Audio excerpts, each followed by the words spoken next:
Pick a card, huh? Pick a card, any card. Pick a tarot card.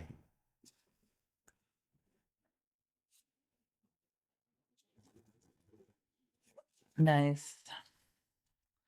Yeah, Wild Unknown. I like tarot. I've got a handful of different decks in the other room. Cool. Yeah, I like the Fool is kind of a mascot for the show. Oh, right. The Fool. Yeah, the unknown. Yeah, well, the beginner's mind too. Yeah. The Zero card. The Fool is the character that walks through the tarot deck and has the experience. Changed by every person he meets and all the different experiences, all the way to the World card, the last card of the tarot deck. Wow. So I like the idea of the beginner's mind, and it seemed apropos for what I'm doing here. Meeting people, learning things, stumbling along the way, not needing to be perfect, Yeah. trying Nice. to kind of making my own way. Yeah. I didn't know that about the Fool card. Thanks Yeah. for teaching me that. Yeah. I like the Fool. Let's see here.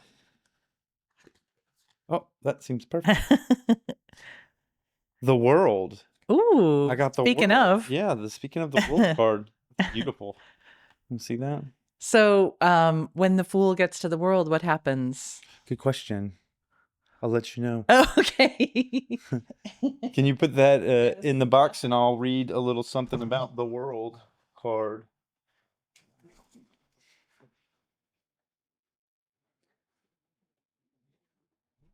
Because it's a never ending, we're never finished.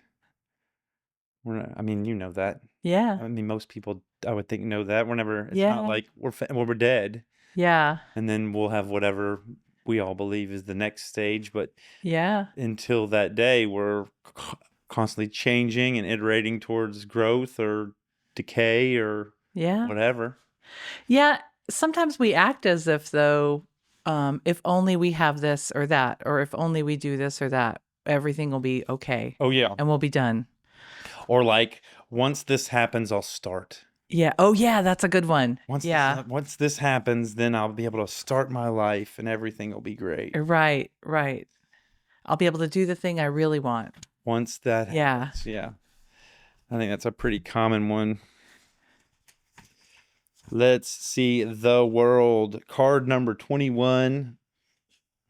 When I look at this, I see kind of a night sky with stars in it, but the stars almost look like fireworks or flowers. And then there's, I don't know, an eye with flowers in the middle of it. But the eye almost, I don't know, it has like a snake coiled around, or like there's like a snake skin. Mm. And this seems like piano, but it's not a piano. I don't know what it is. Mm. What do you see when you look at that Mm. illustration? Yeah, I mean, I always see the night sky. Yeah. I mean, everywhere I look, when I look within, I often see the night sky. Yeah. Sit up and speak into the microphone if you could. Oh, okay. Yeah. Okay. So I see symmetry. Mm-hmm. Yeah, and it's not just left, right. It's also every angle symmetry. Yeah. Yeah, and going into the center.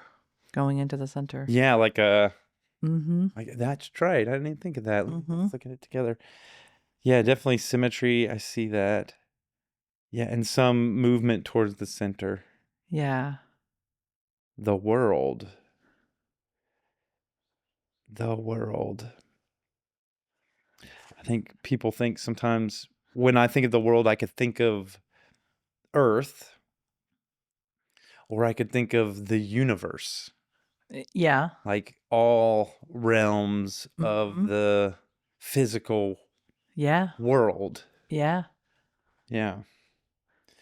The world represents, well, the keywords for the world are for fulfillment, completion, achievement, mastery, and wholeness, Okay.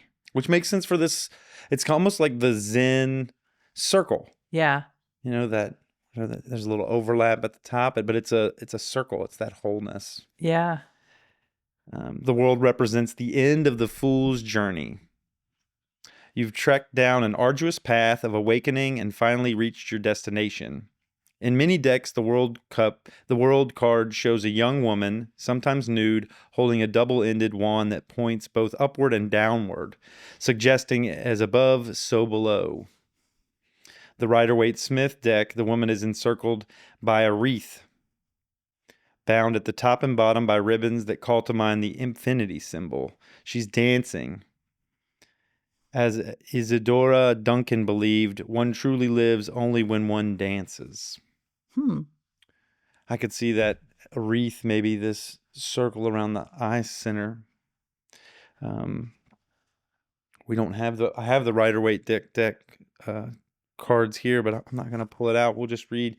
It was upright, I believe, and it says, harmony reigns and you are progressing in accord with your destiny. Success is assured when the World card appears upright. Everything is available to you. Honors, love, happiness, abundance. Whatever you undertake now will prosper. A financial endeavor, a career move, a relationship. This card symbolizes the end of an old cycle and the beginning of a new one. Wow, Phil. What a wonderful card. Huh? And it's interesting that we were talking about the Fool being kind of a mascot for my show, and then to pull the World card. Yeah, you mentioned the World card, actually, when you were talking about the Fool. Yeah. Cool. And you pulled, let's see. You pulled the Mother of Cups, which we talked about. The cups was about holding things. Yeah. And about emotions. Yeah. And I'll read that one again. But before I move on, I feel good reading that card, the World card for me. Yeah. We just talked about never being done, and I don't feel done. I don't think I ever will be done. But it does feel good to get a card that says, you've reached a pinnacle, or you've like learned or processed a set of experiences. Great. Because as soon as the Fool's done with one world, I imagine he's on to the next one. Yeah, or like takes a little vacation. Yeah, takes a little vacation. and the Fool's vacation is staying in one place instead of traveling. Hanging out. Yeah. Not worrying about that cliff right there. Yeah. Playing with that dog. Right. For the Queen of Cups, you pulled the Mother of Cups, which I think in the traditional tarot deck is the Queen of Cups. What do you see when you look at that card? Okay. Well, I see the night sky again. But I see all these different colored stars. So that's kind of fun, about differences and diversity and, sparkly, twinkly rainbow light, something I'm into. And so this morning I actually watched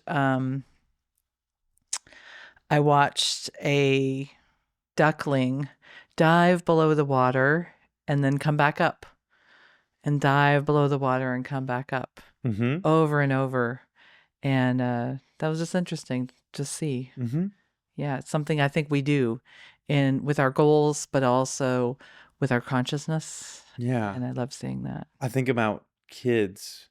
You said a duckling. Yeah. And if there's safety, if you are able to raise your children where they feel comfortable and safe and protected by you, it gives them the courage to go away from you a little bit into scary places, unknown places, into uncertainty, and then come back to you for a little respite.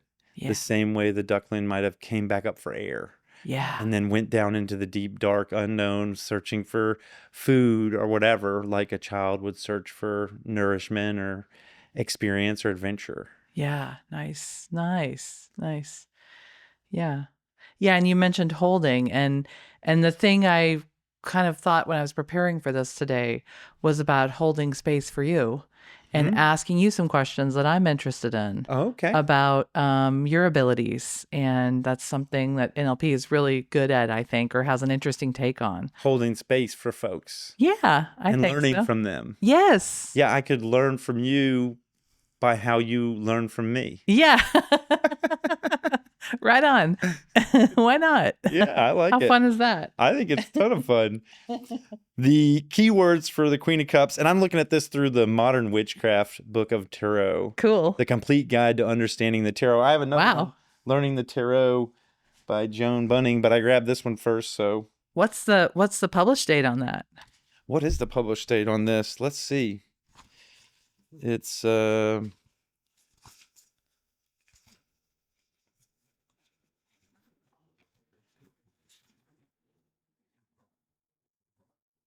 she goes. 2017. Okay. It's kind of an older book, a more recent book. Yeah. Hmm. Creativity, fertility, strong emotion, change, and intuition. The upright queen represents deep emotions, compassion, and caring. When she comes up, you're experiencing strong feelings about someone or something. She can also urge you to use your intuition or express your creativity. If this card signifies a real person, she's nurturing and generous, a mother figure, ruled by her heart, not by her head. She's changeable and sometimes unreliable. The Queen of Cups, here's a quote from Chris Walder. The Lover's Path Tarot is his book, his or her book. I'm not sure if it's a Chris is a male or anyway. The Queen of Cups is like a body of water, ever flowing onward as she brings inspiration and feeling to the world. Though she may sometimes seem as mutable as the sea itself, she is ever true to her heart. Mutable as the sea itself. What do you think that means? I don't understand that one. Though she may sometimes seem as mutable as the sea itself. Mutable would be like able to shut off. Or oh no, it's a different. I think it means changeable. Yeah, Changeable. Okay. I think so. Yeah, so like the ocean changes a whole lot based on the weather of the day and the tides and everything. Yeah. It changes sometimes in predictable ways, but other times you're just sitting by the ocean and you're just out of reach of the waves coming in and out. And then you get a big wave and you get all wet and it's kind of fun. Changeable. Yeah. So she may sometimes seem changeable, but she has this deep connection to her heart with regard to her discernment. Yeah. Yeah. That sounds fun. That does sound fun. Although the heart can be really impacted by emotions, whatever emotions are present, the heart could. Yeah. Which is probably when it talks about not being reliable. Yeah. Whatever emotions are present at that time, they're going to really rule the day with regard to how they see the world and the people in it. Yeah. And what they're going to want to do. Yeah. I think of times when you might have a partner and you ask them if they want to do something, like go on a hike or go out to eat. And they'll say no. And they might not be saying no to the hike or the walk, but they might be saying no to relating at that time. Because something's up or they're not feeling it. Yeah. Although they might not want to hike too. Yeah. And the other thing about the realm of the heart is when we can be present to it, then we don't have these areas of contraction. When we can allow our emotions to teach us and to guide us, they have really important information about our experience. So I think there's something there too. Yeah. Yeah, cool. What are you going to write? First, I'm going to write your name. Katie Raver. Yeah, Raver. Katie. Yeah. Raver. Uh-huh. In this book, I have all the different notes. Wow. I either take notes or I pretend to take notes, or I do a little bit of both. You got to keep that for the Harry Ransom library. They're going to want it someday. And this notes on Buddhism. Katie Raver. Is that how you pronounce it? Am I pronouncing it right? Yeah. Katie Raver. And your title? Oh, NLP master trainer, I guess. NLP master. Well, you said, I guess. What else would it be? Oh, adventurous heart. We could say that too. Adventurous heart. I can tell you the adventurous heart Mother of story if you Cups. want. Maybe, I suppose. NLP Master Trainer and Adventurous Heart. Any other things that you like as title, label? Uh, well, I always reference my teacher. His name was Tom Best. So, I think of myself as a student of his, and he passed away 12 years ago now. He was a NLP trainer all over the world, and also an adventurous heart. And I traveled with him and his wife Bobby for 10 years, very luminous 10 years of my life, getting to be with them and learn from them.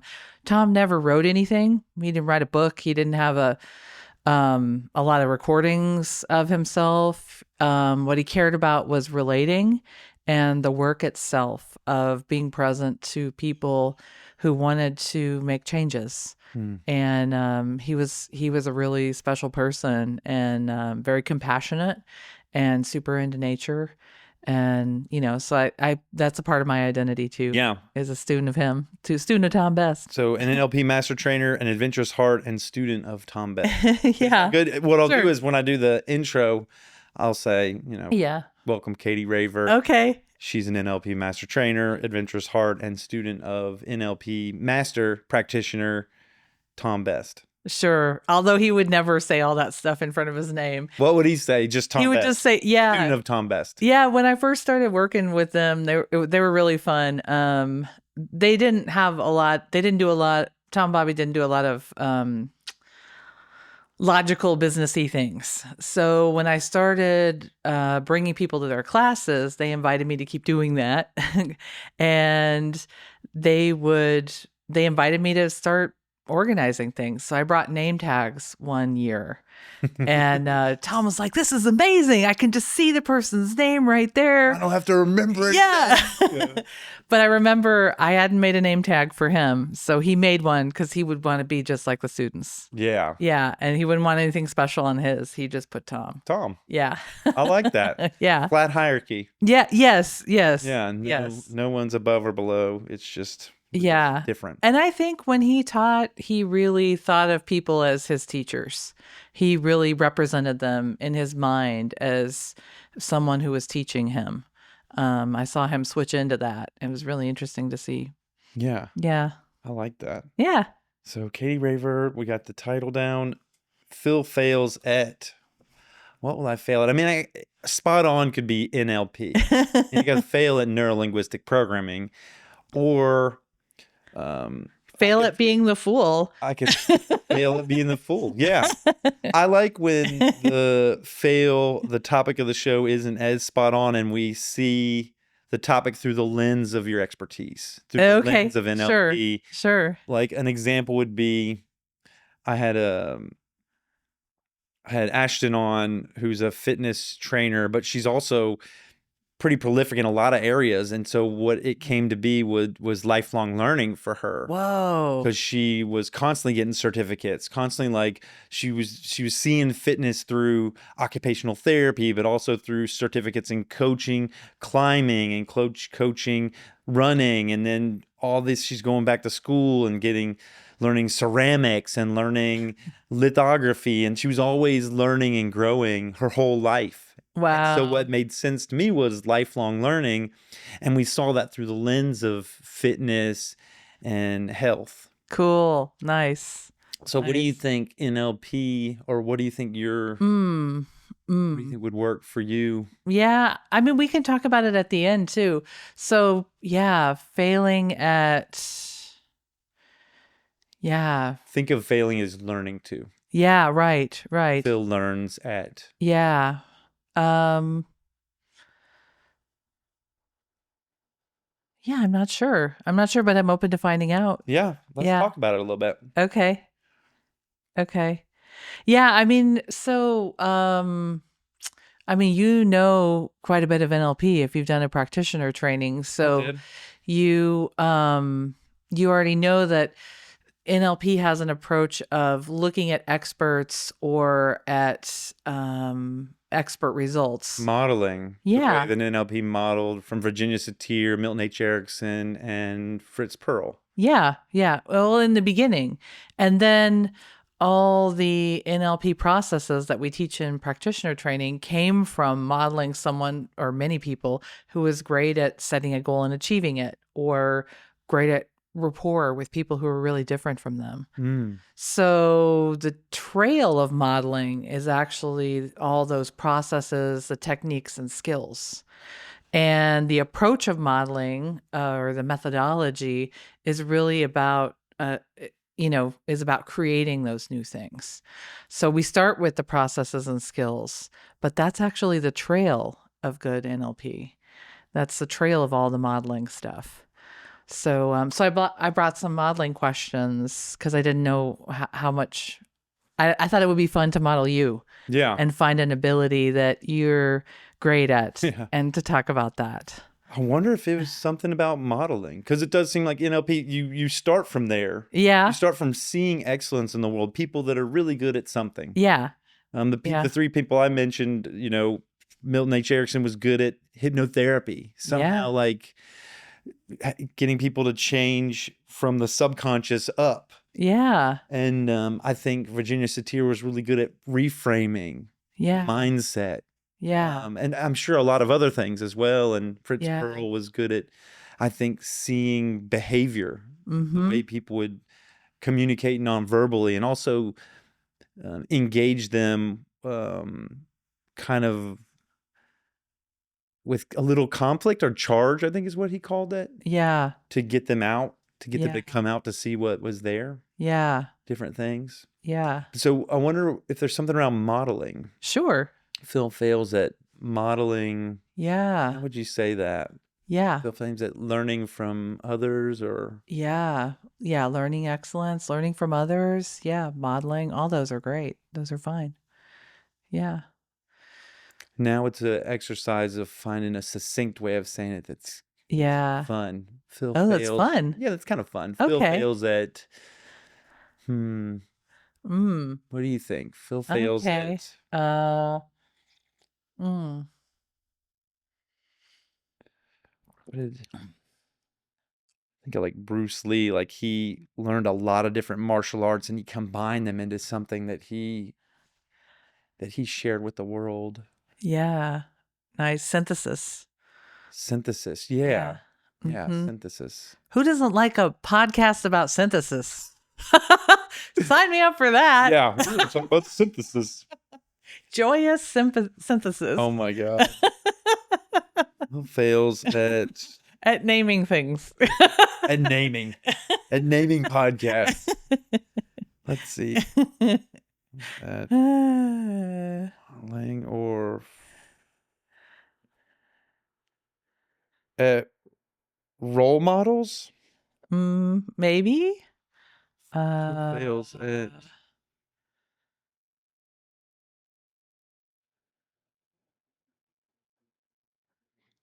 mindset comes to mind because neuro linguistic programming is so much about mindset. I think that's a great place to start with NLP, with answering the question, what is NLP?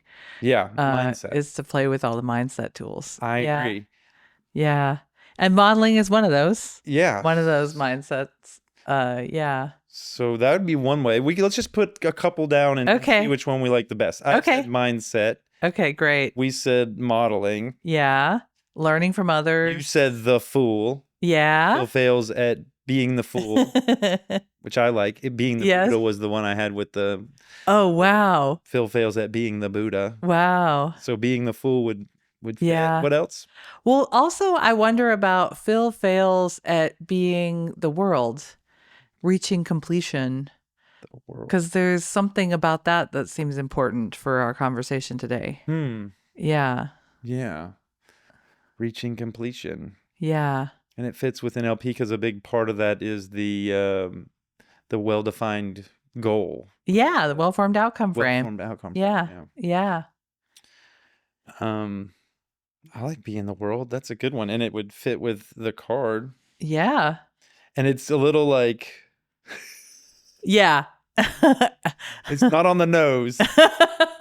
Anything else? Does anything else want to come out of this brainstorm around Phil failing? Phil fails at, yeah, not Finding being in fortune. Finding fortune. I'm, Would you like to find some fortune? what's kind of being the world, Okay. you know? Yeah. Finding completion, however we see it.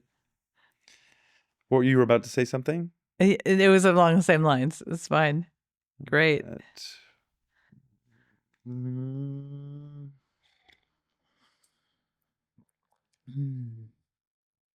being the world and being the fool are kind of like the two opposites. It's like one is being with uncertainty and the uncomfortable learning process of failing over and over again. And the other one's like being with, you know, the, the synthesis of all of that failure. Yeah. And feeling a sense of accomplishment and completion. And the fool walks. So anytime you walk or move through space, you're going somewhere, whether you know the place you're going or not. Yeah. You're going from here to there. Right? And the world is not about that. No. The world contains everything and includes everything and doesn't really have a lot of judgment about where it's come from or where it's going. That's not really what the vibe of the world is. It just includes everything, all of it at the same time. Yeah. Yeah. Which one of these do you like the best? We've got Okay. mindset, modeling, being the fool, being the world, finding fortune, or a new one. I think there's something about either being the fool or being the world is my sense. Yeah. Yeah. Okay, I like it. Yeah. What about you? Which ones do you I like? like those. Okay. I like all of them. I like the idea of drawing the tarot into it. and the so which would it be? You initially said the world. I think that got you excited initially. Well, it's cool because you drew it, and that's fun. And also, its relationship to the fool, which is so important to you. Yeah. So, yeah. Phil Phails at being the world. The world. How's that sound? Okay. Say it out loud. Yeah. How do you Phil feel when you fails say it? at being the world. I mean, I know what it means. You know what it means. And we'll have time. Yeah. Yeah. I'm okay with it. When you said I know what it means and you know what it means, I think the underlying thing there is other people won't be able to grasp this title. Yeah. It won't be easily. Yeah. I think that's true. Yeah. Yeah. Being the Buddha is very like, Yes. I know what that means. Yeah. How can we say being the world and everybody know what we're talking about? Reaching completion. Do we say, I don't know, reaching completion might have some double meanings. We're not intending. We could talk about success, which is the opposite of failing. Yeah. Yeah. Phil fails at success. I like it. Phil fails at success. Phil fails. What's another way to say reaching success? the mountaintop? I don't know. What's another way to say success? Reaching the mountaintop is a metaphoric way. Yeah. Getting the trophy.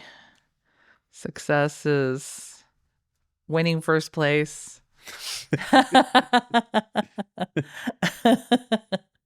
What about something about goals? Okay. Phil fails at finding his goals or something about fulfilling his purpose. Yeah. fulfilling purpose. Yeah. I like that. Cool. What do you think? Fulfilling. Say that out loud. Phil fails at fulfilling his purpose. Yeah. It seems exciting. Okay. Let's try it. Okay. Fulfilling his purpose. The way these work are, we'll do 5 questions about fulfilling purpose. Oh, okay. Okay. At the beginning, there'll be like maybe 30 minutes or so, and then we'll talk about your life story and interweave NLP into all of this. Okay. And the life story is kind of like, how did you get to be someone who was passionate about sharing an LP with the world. Oh, There's okay. probably some natural story through your life Oh, that yeah. led you Yeah, yeah. to do that, and I like uncovering that sort of thing. So Okay. that'll be the second part. And in Okay. between, we can play some games. Maybe I'll Okay. lead us in an improv game, and maybe you can lead us in an LP game. Okay, cool. There's Cool. games, and those will be fun. Is there anything else I need to know, to talk about, or Well, to I want to know about an ability of yours. ability An of ability mine? of yours that we can discuss, because I'd really like to explore that. It doesn't have to be something that you're the best in the world at, but something that you're good or great at.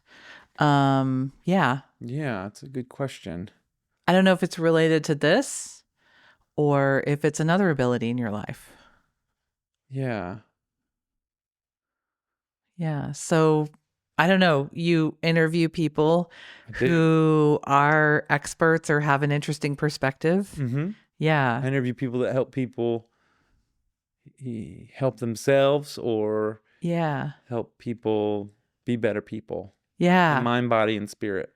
Okay. I've been doing this for a year. I think maybe one thing I'm good at is transitioning. Transitioning. In my life, I have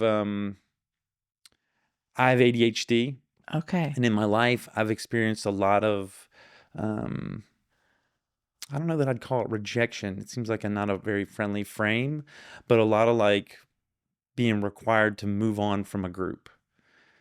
And it's taken a lot of resilience and kind of like a buoyancy of the human spirit. Whether when I was a child, I would be, kicked off of different teams, whether they were like football teams or track or suspended from school, like had a lot of challenges. Mm.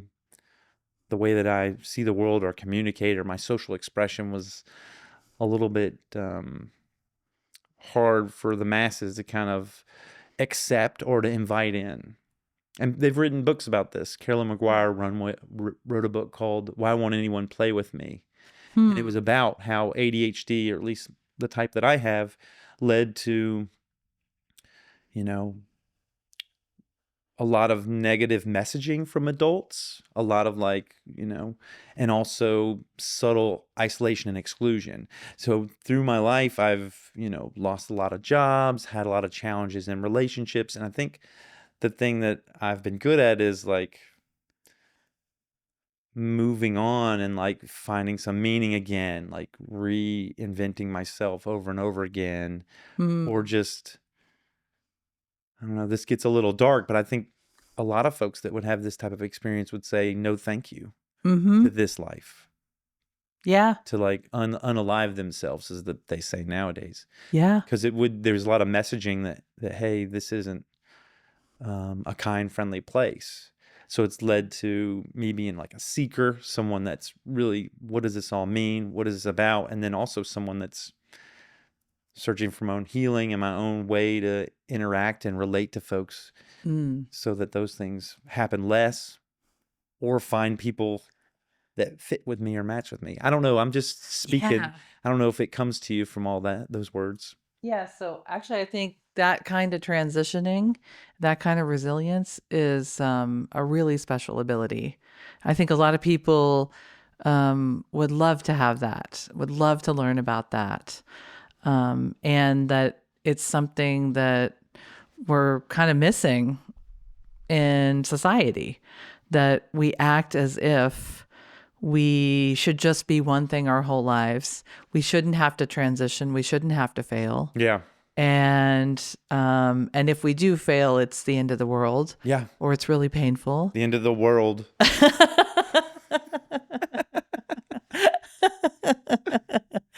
And I think it's important to honor those kinds of feelings and also have resilience so Mm-hmm. that when we do fail, which we all will, Yeah.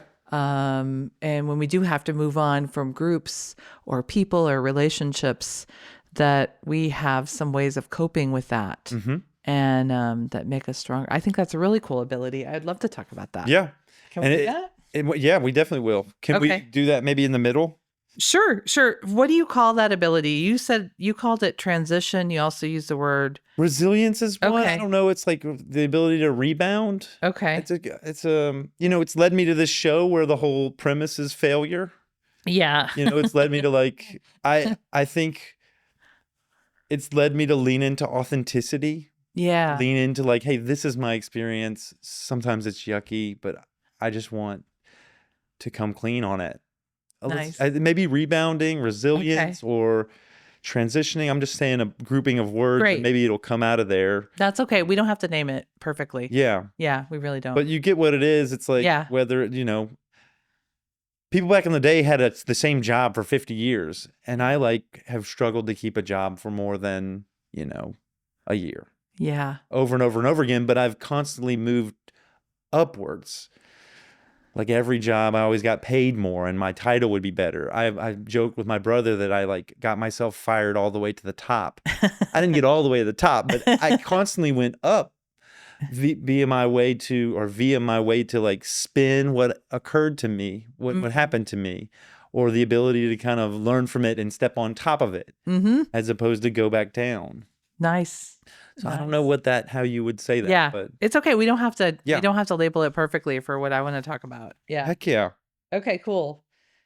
So yeah, I'd really like to do that. Why don't you take charge of the flow of things and leave room for that? I will. Leave plenty of room because I'd really like to sink in and do that. I think that'll be a lot of fun. Yeah. Okay. Great. Are you ready? Do you need to do anything before we start? No, I mean yes, yes, and no. Yes, I'm ready. No, I don't need to do anything. Perfect. All right. Okay, cool. We didn't start yet? No. Okay. Well, we did. Okay. I use everything. Okay. I mean, I use everything, but I also have kind of some rituals that I have around starting. Okay, cool. One is we'll clap together. Okay. We'll clap at the same time. Okay. And then the other is I'll do a little preamble. Okay. Where I introduce you and we'll see where it goes. Okay, great. But then it'll basically flow through that structure of 5 questions, Phil Phails 5 questions. Okay. And an improv game and then a life story. And then we'll put this, where would you like this to be in that kind of order? Do you have a preference on where that goes? I want it earlier. Earlier. But that's my preference. I'll go with whatever. Maybe before the life story? Okay, great. Yeah. That sounds good. Yeah. Okay. That's good with me. I feel excitement. Okay, great. Excitement is here. The woman I interviewed yesterday, Mamata, she teaches mindfulness-based stress reduction, which is John Kabat-Zinn's thing. Yes. One of the only teachers here in Austin. Cool. Very few. And she said, take yourself out of it. Take the subjective out of your experience. Instead of saying, it starts with, I am angry. Then I am angry. Yeah. I am angry. Yes. It's like embodying. I am the whole thing. And the next thing you would go to is, and I suggested, I would say like, I am feeling an anger emotion. And she said, well, just go further. Take the I out of it. Anger is present. Okay. Here. Okay. And so that's why I'm saying. Okay. Excitement is present. I'm excited. Nice. Excitement is present here. And that's such a great opposite of NLP, because NLP is, some people call it the structure of subjective experience, where you're intentionally going into the subjective experience. Really? Yeah. You can't, it's like the word synthesis. It's really, really not exciting to say NLP is the structure of subjective experience. So that's why it's not used that much. Oh. Yeah. But it's a good description, I think. Heck yeah. Yeah. Okay. Let's do it. Okay. Are we going to clap together? Here we are. Okay. Did that feel together to you? Sure. You want to try it again? Let's try again. That's good. Okay. That's good. Yeah. Welcome to Phil Phails. My name is Philip Jones, and today I am joined by Katie Raver. You can wave to everybody. They're in all these cameras. Aw. She is an NLP master trainer. She's an adventurous heart and a student of Tom Best. Right? Yeah. Yeah. And today, Phil Phails at Darn it, what did we fulfilling his purpose? Is that what we decided? Sure. We went through a whole lot of different things to come upon We could also say Phil Phails at Rebounding. rebounding. Yeah. Let's do that. Phil Phails at Rebounding. Okay. We went through mindset, modeling, being the fool, being the world, finding fortune, fulfilling his purpose. But I think rebounding is great. Phil Phails at Rebounding.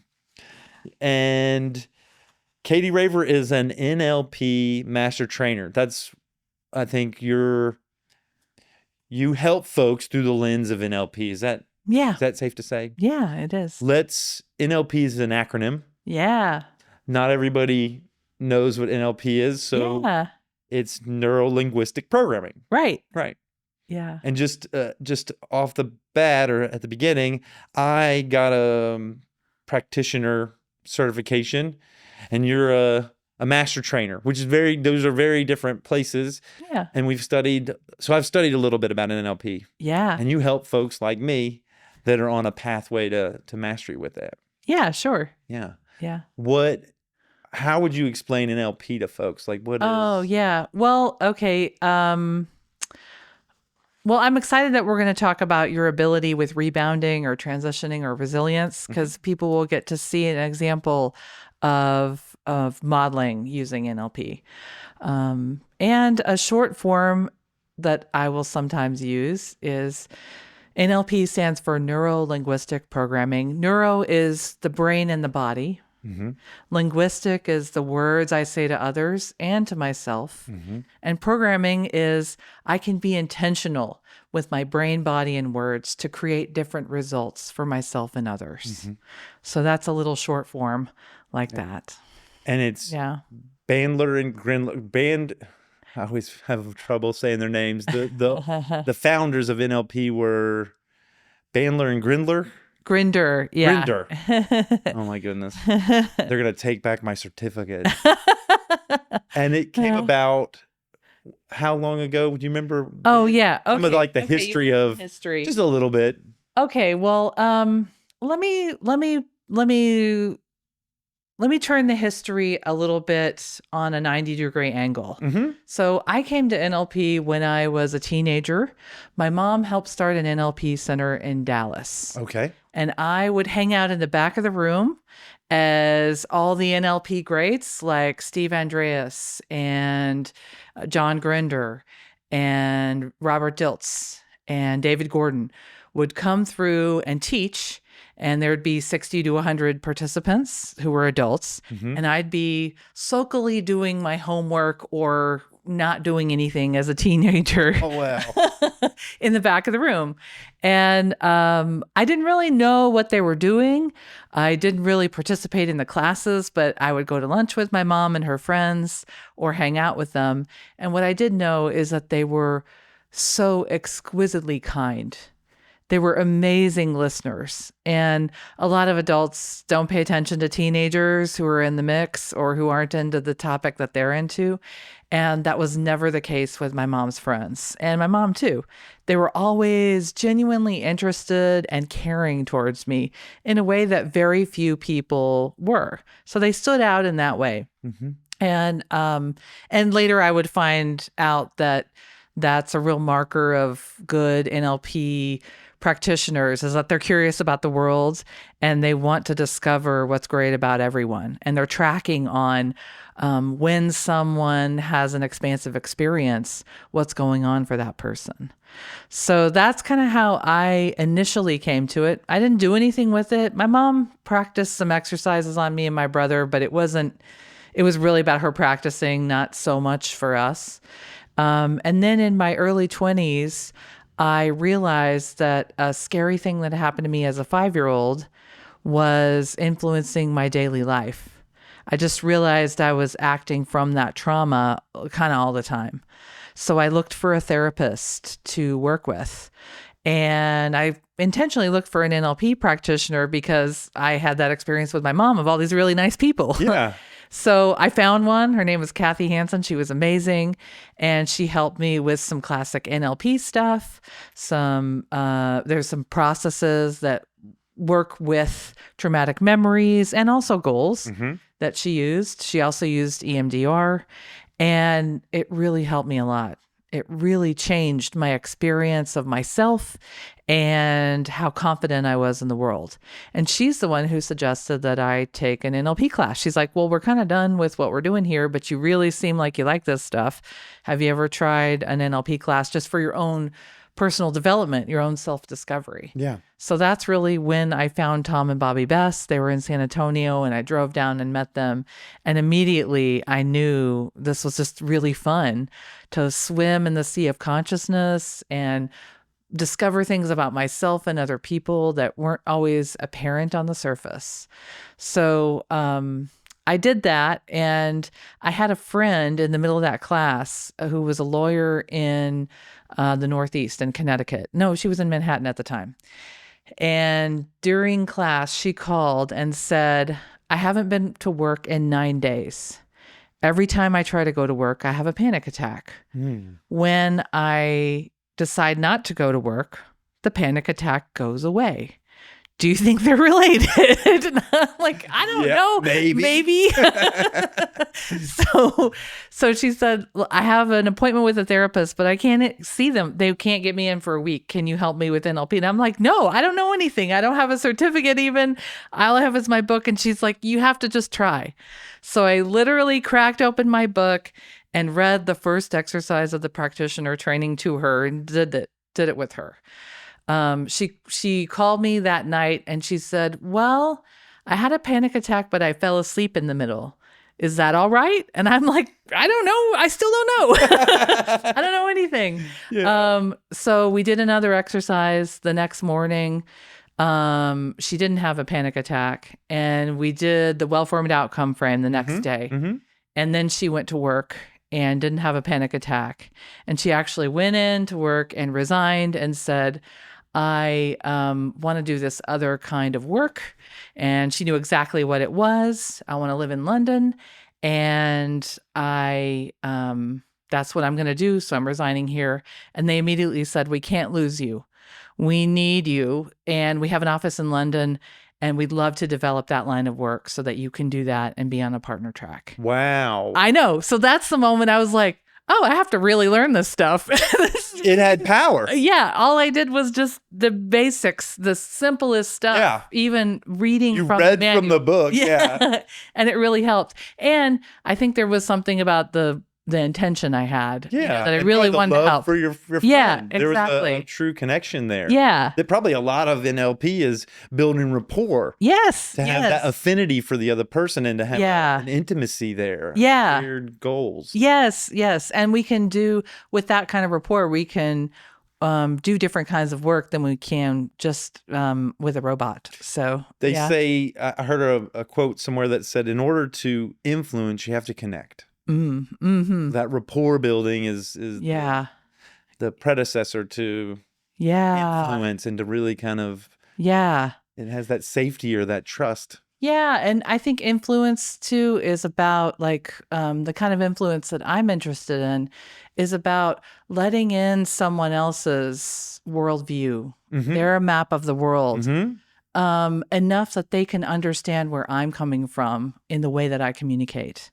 So sometimes when we communicate, I'm speaking from my map of the world, and it doesn't necessarily land in a way that's meaningful to someone else. Yes. But when the kind of compassionate influence that I'm interested in is about letting in their worldview enough that I can communicate within that worldview in a way that they actually get what I'm saying. Yeah. I think of the idea of the map not being the territory. Yeah. And sometimes the map that you have of the world benefits from merging with someone else's map of the world. Yes, yes. And I think when I've really gotten into understanding other people's perspectives, it's kind of miraculous that we ever communicate anything because we're so vastly different. And I think that's wonderful and makes me really happy.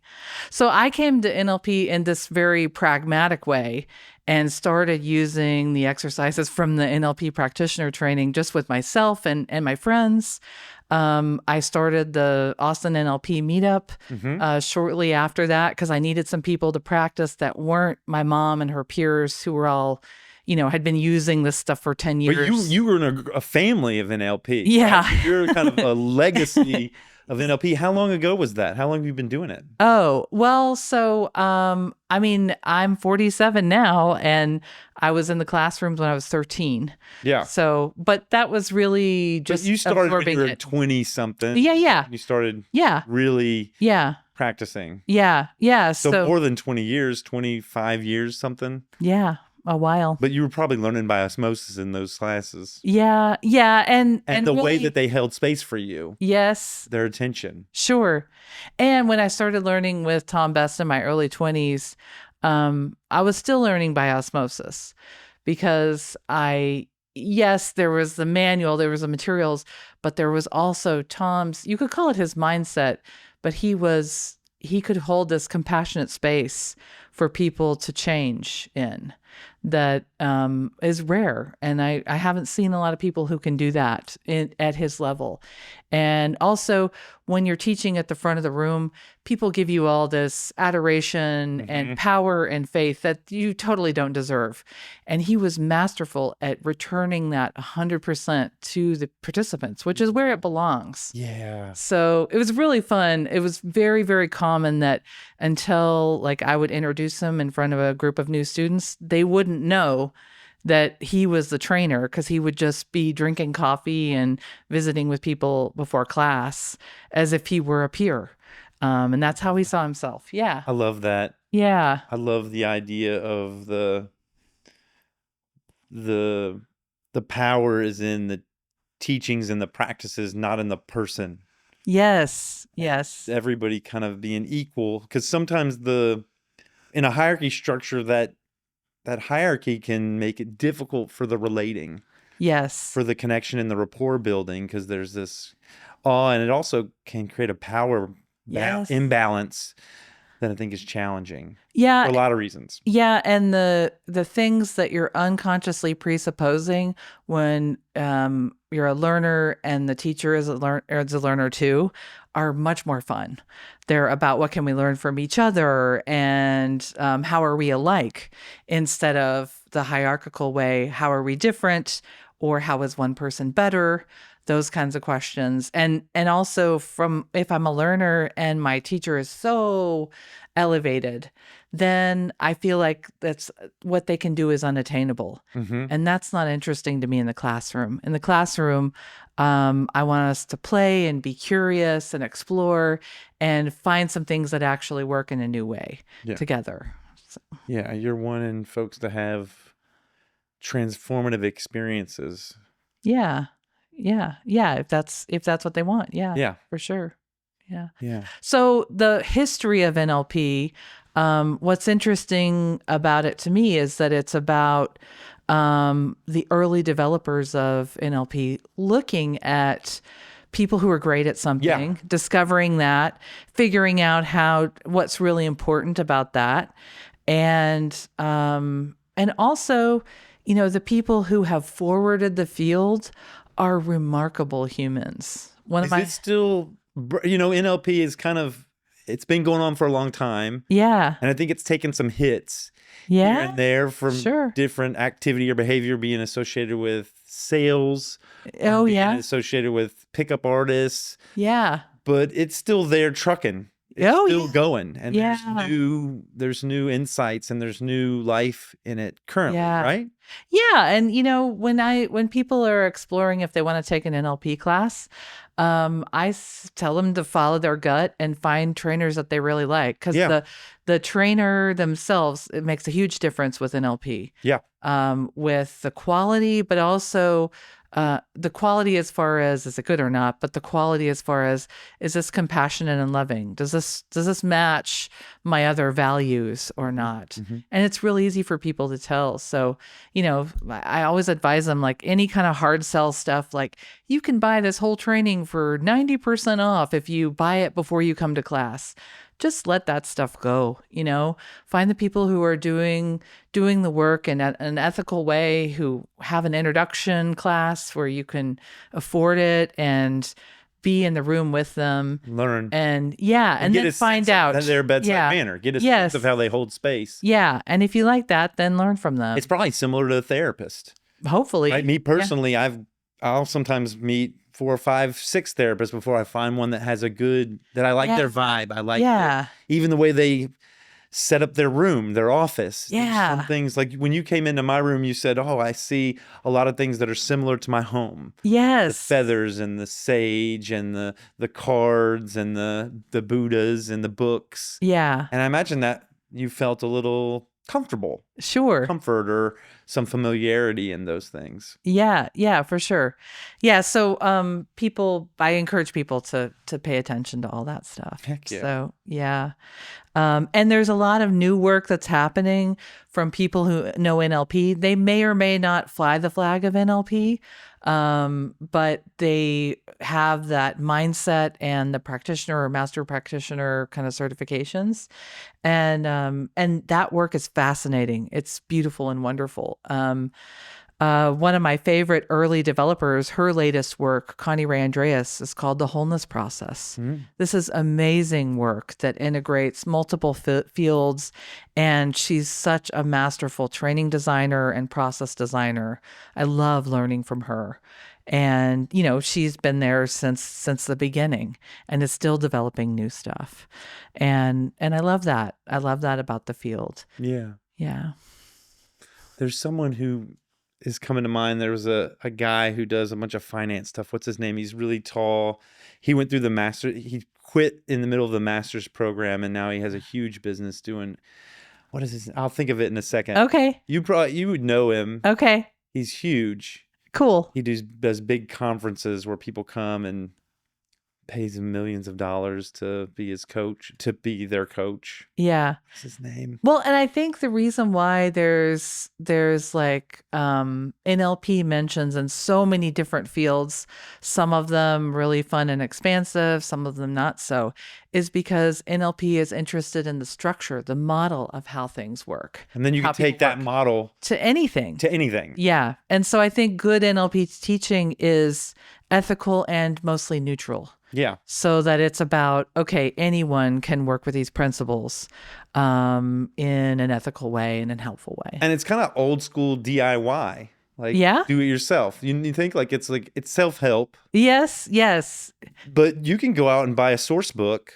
Yeah. Or you can buy these manuals. You can learn a lot of information's out there about NLP, and you can practice it. You can try it on. Yeah. Or you can go to workshops. You can go find therapists or what you would call them, folks that you coaches. Coaches you work one-on-one with. Yeah. And you can apply it to whatever you want to apply it to. Sure. Yeah. And I think it really helps, I really came to NLP through workshops, so that's always a lens I'm going to see. I'm going to see the benefits there. Workshops. And some people can learn it from books. Some people really can. Some people can't. What we do with an NLP process is I show a demonstration with somebody from the class at the front of the room. Mm-hmm. So it's basically an attention experiment that I'm guiding someone else through. And when people see that and then get to do the exercise right away with directions, they pick up all these unconscious things that I'm doing, and it's much easier for them to get the results that I'm getting when they practice it right away. And they get to practice it as a guide and a client. Yeah. Both positions are really important.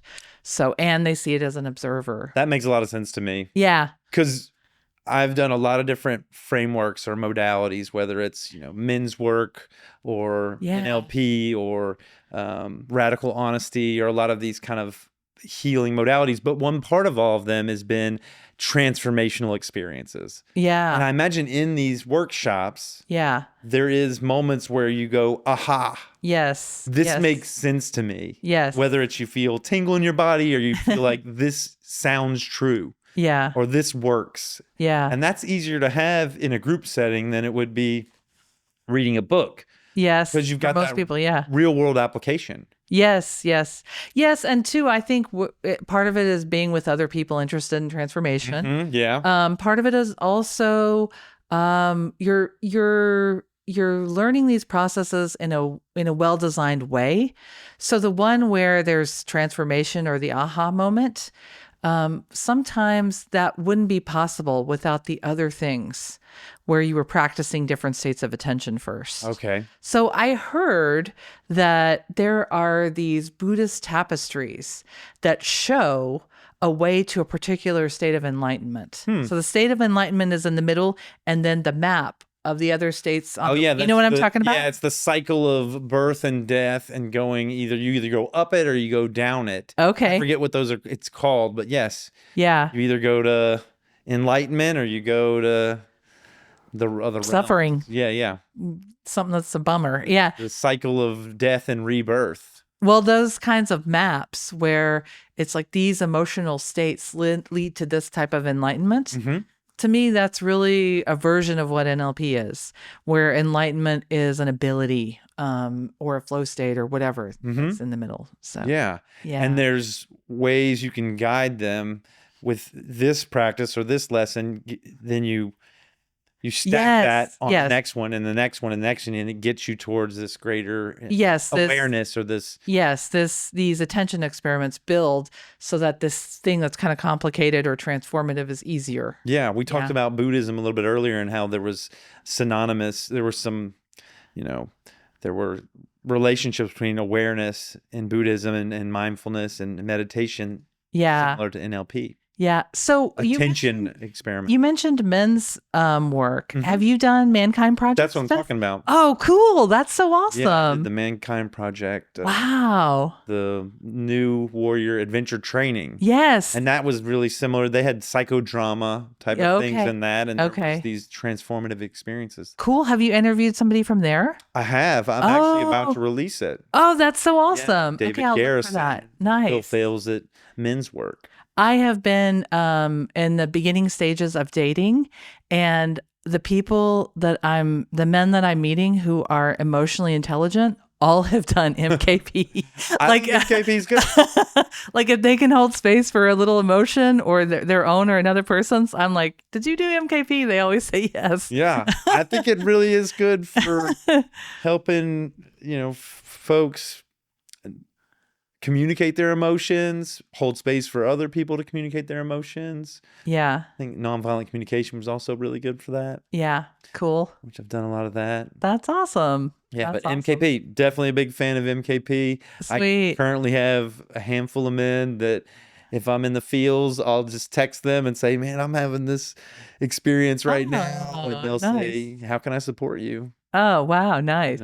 I love that. I'll do the same. I love that. Yeah, the other thing I've learned from dating is the loneliness of modern men and like the disconnection that they have from any kind of friend base. So that's so cool that that's something that came out of MKP for you. Yeah. Yeah. I definitely feel that loneliness. Yeah. Being someone, I've been seeking companionship for a long time, and there's like definitely like a feeling of exhaustion from and just like it's hard.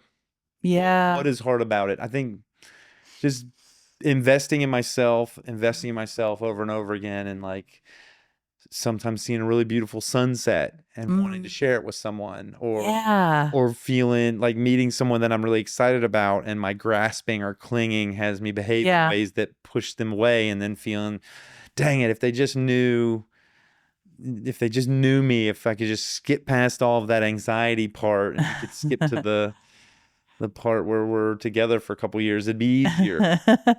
Yeah. I mean, my goodness, relationships are such a fertile ground for growth, aren't they? Yeah. I've been playing with we were talking about sunrises and sunsets earlier, and those are really important moments of the day for me. And to me, what I've come to is that I am connected to something bigger, and that's what I articulate with. That's the closest thing I have to experiencing it without the loneliness. And I'm almost always by myself in nature. Very rarely am I with anyone else or with a group. And I am relating to the sunset. So it's like something about that has helped me ease the loneliness there. It's your Or relate to- companion. There's Yes. some way that the Yes. universe is your Yes. companion Yes. or Yes. nature. Yes. I like that. Yeah. Yeah.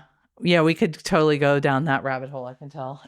Let's do Phil Phails at Rebounding. The Phil Phails 5 questions Okay. about rebounding. Okay. Rebound. Okay, and rebounding is we were talking about your ability to transition, to fail at things, and to have resilience Mm-hmm. when we have to leave a group or activity. Or a job, Or or job. a companion, or a friendship. Yeah. Okay. Sometimes you have to say no thank you, or sometimes folks tell you no thank you. Yeah. And it can be difficult because you Mhm. didn't want that. Yeah. Or they didn't want that, or it was hard Yeah. somehow Right on. to transition. So, first question, are you ready? No, that's not the first question. Are you ready? Am I ready Yeah, for? the questions. Oh yeah, I'm Okay, ready. first Yeah. question then. Okay. How do you fail at rebounding? How do you fail at rebounding? I Yeah. feel like we should ask you that question. Well, how do you think you fail at rebounding?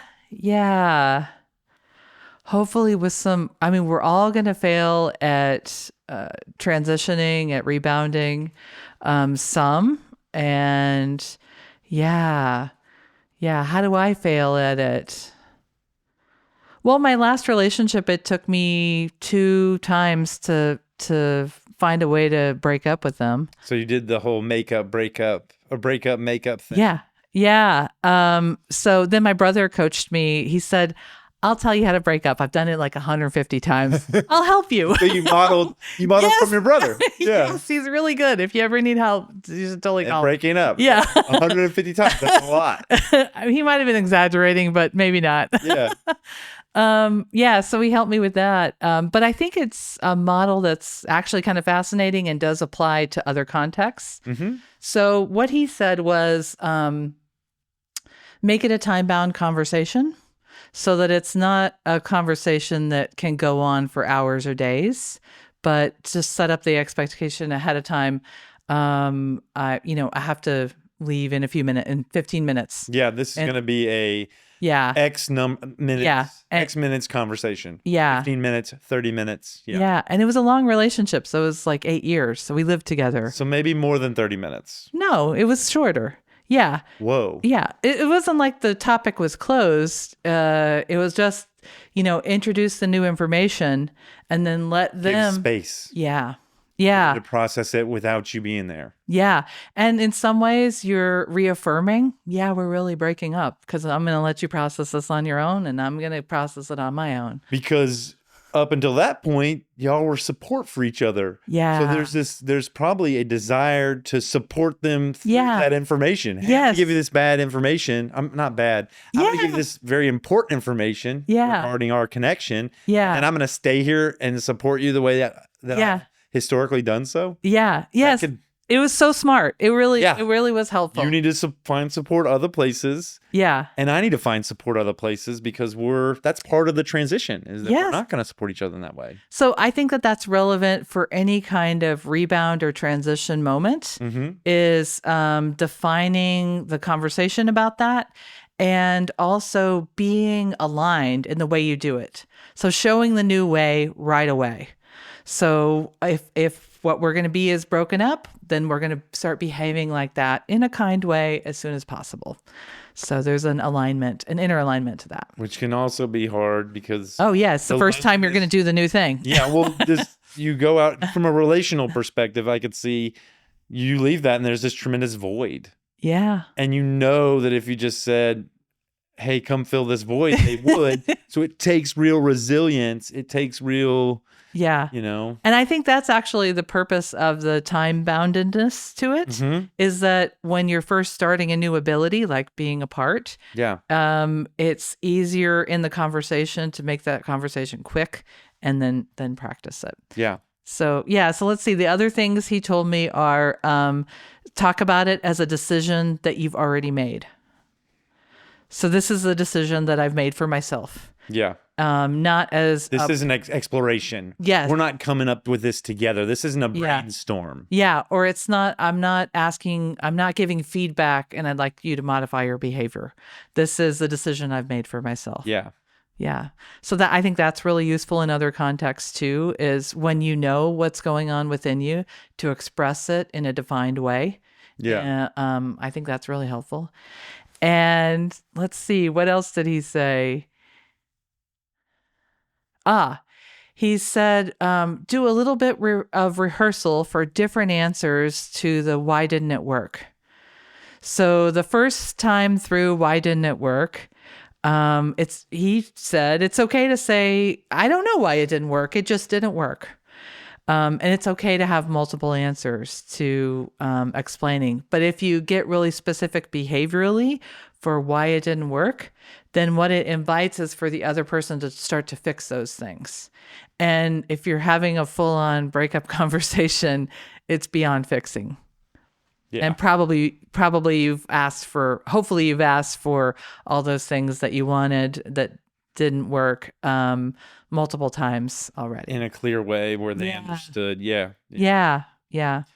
So if we were gonna, we'd probably flip these all on their end to come up with how you would fail. Okay. With rebounding, you would not have a time-bound discussion. You would kind of let this drag on, and you would continue to interact with them and have a discussion that was open-ended. Yes, have the breakup conversation at the whatever their weakest time of day is. Yeah, probably around 2 or 3 when they're in an emotional whatever, or whatever their life pattern is, or have no ending in sight. Be not self-defined. Be like, hey, let's come up with this together. Like, let's brainstorm whether or not we should break down. Don't rehearse anything. No rehearsal. No responses. And then don't model the new behavior with them. Yes. Just sleep with them later on that night, Yeah. Support them through it. That's actually a very good, accurate description of what I did during the first breakup, which didn't work. Which is how you would fail. You would do the opposite of all of these things. Yes. Yeah. Cool. And then how you would succeed would be all those things. Yeah. You would be time-bound discussion. It would be, you've made a decision. Yeah. This is like self-differentiating. There's no way that you're saying we've been coupled. Yes. And now we're not coupled anymore. So this is a discussion, a decision that I'm making from my place of self-differentiation, my place of autonomy. Yes. That doesn't really need your input. Yes. I don't want you to sway this. I don't want you to tell me what you'll do or not do. Right. To change it. That time is gone. This is final. This is a decision I've made for myself. Yeah. Rehearse it in the mirror, like a couple different answers. And this works for friends. This would work for anything. It's not just relationships, but I think relationships are probably, cool. Probably important. And then model that new behavior. Call your friend or your community or go to a gym or whatever you need to do to kind of support yourself. Don't lean on them anymore. Yeah. Right? Yes. Because if you lean on them the same way you did before, you're going right back into old patterns of behavior. Right on. And it could be a slippery slope to something that you've kind of defined doesn't work. Yeah. Yeah, you got it. I've had girlfriends that were in makeup breakup for like so many times. It's torturous. It's torturous. Yeah. And I think there's part of that loneliness would be, I would say, well, maybe it'll work this time. Or maybe something's changed. Maybe I can navigate this differently. Being the, when I was growing up, I was the identified patient in the family, which means that of everybody in the family, I went and saw a play therapist, and I went and saw all these things because they felt like if I would change, if I could learn and grow and change, the family would be okay. Yeah. So I took that lesson into my relationships, into my life as an adult, and I've always thought in relationships with people, oh, if I just changed, this relationship will work. Yeah. Because that was the messaging I got as a kid, presumably. So I would do, it was always great for me. Yeah. because I learned Neuro Linguistic Programming, I learned nonviolent communication, I learned 7 Habits of Highly Effective People. I did all kind of stuff. I did, cognitive behavioral therapy, dialectical behavioral therapy. I've done a whole, you know, a list of different frameworks and modalities and therapies to Yeah. heal myself in order to make relationships work. Yeah. And sometimes I think moving on, Mm-hmm. you're Mm-hmm. not going to make a relationship work no Mm-hmm. matter what you do. It's true. Yeah.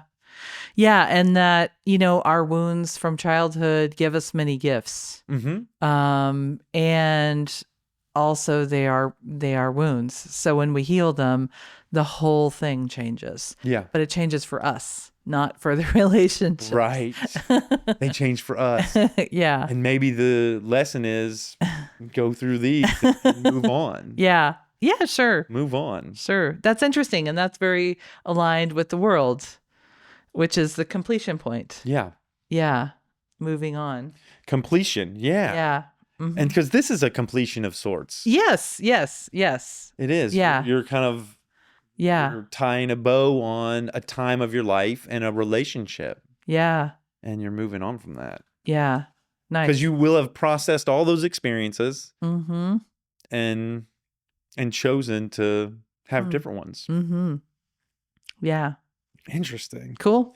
Third question, because I think that's success and Did we do failure. a second one? Huh? Did we do a second question? Well, I think that my second question would be like, how do you succeed? Oh, okay. Okay. at Yeah, we did it rebounding? both. We did it And both. I think we've gone through Yeah. success and failure. So, a third question would be, I'm making these up, these questions. Okay. Have fun with it. Awesome. For rebounding, let's see. What do you think? What's a good question about rebounding? What is the What do you think the biggest barrier to rebounding is? Like, say you've done this. What do you think the challenge is after that for somebody? Having Okay. made this step, they stepped off the ledge. Okay. So what's the trials and tribulations next? Yeah. Well, it's funny the word rebounding. We all know that if you step into a relationship too soon after a breakup, that you just repeat the old thing. Mm-hmm. Sometimes exquisitely well, as far as copying it. So that's one of the trials and tribulations. I think of any transition is not giving space to what's needed in between, to the incubation period, to downtime, to rest. Liminal space. Yeah. What they call it? Yeah, liminal space. The bardo. Yeah. Yeah. I think we need an in-between. And I think that for me, the loneliness of not having a partner has been a call to that in-between, has been a demand to allow for the in-between to be there. To learn or to process, to synthesize? Yeah. To learn, to process, to synthesize, and also to be for a bit. Instead of go right back into the doing of the relationship and making it happen. Doing this relationship thing, yeah. Yeah. To just allow the time and space for being. To be changed. Yeah. Or to process. And whatever happens, I don't know, in the womb when a chicken is growing in an egg, where there isn't apparent growth, but something is happening under the surface, that's what we need time for. That's subconscious. Yeah. You got it. It's churning in there. Yeah. Yeah. I don't know why. Yeah. I don't think the subconscious is right here, guys. But for some reason, It might be. Right now, it's like right here. I mean, the gut is the express subconscious in physical form. People So have gut feelings. yeah. Interesting. What would NLP, just along the lines of that same question, what would NLP, how would it support that transitional space? How would you use NLP to kind of help you with a transition? Yeah. So, I mean, there's all the well-formed outcome tools. Mm-hmm. And when I see someone coming out of a whatever, anything, I think my school of NLP is going to encourage time to be, instead of, okay, I've got to have my well-formed outcome frame for the next relationship right away, or else it's okay to not know for a while. It's all right to not set a goal, not have a goal. If you set one, it's okay. You'll be setting it from that in between space.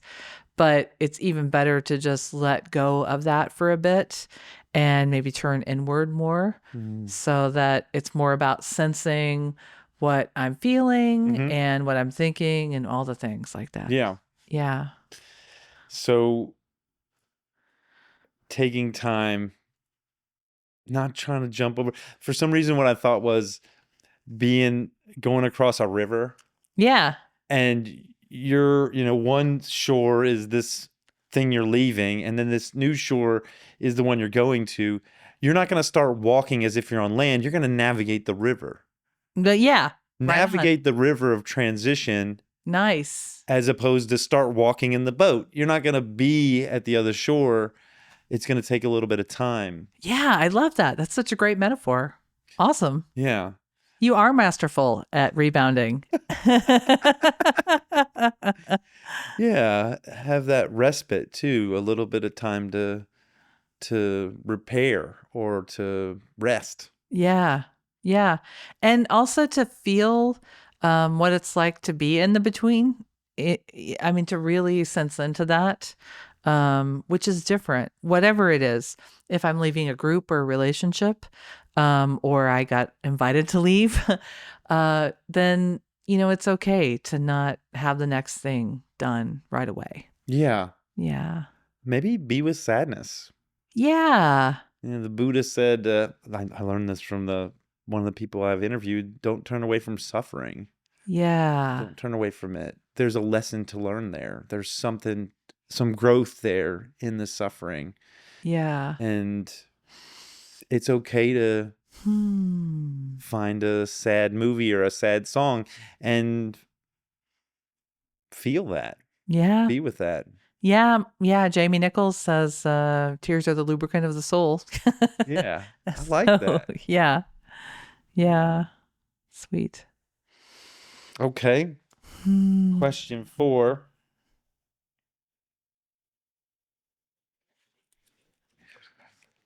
Why do you think things don't work out all the time? Well, we could play with the frame of that. Yeah, let's play with the frame of Yeah. So the frame of a relationship Why doesn't don't work all out. relationships just Okay. work out? Well, maybe they do. We're all good people. Oh, yeah. So it ending early, is it working out? I'll tell you what, I've had a bad breakup a long time ago, and breaking up on time is way better. It's way Breaking up better. on time is better than Yeah, staying together. Staying together and waiting till the last drop of love has been exhausted. And you Something about like hate each other. squeezing Yes. blood out of Yes. a rock. Yes. That's what I'm getting a sense of. Yes, right. So yeah, I think breaking up on time is great actually, and can be very healing, instead of the other way, which is way too late. Or I guess there's a too early, but I don't know. I'm not an expert at that Just one. thought of it as like from this like position of we're all good people. Yeah.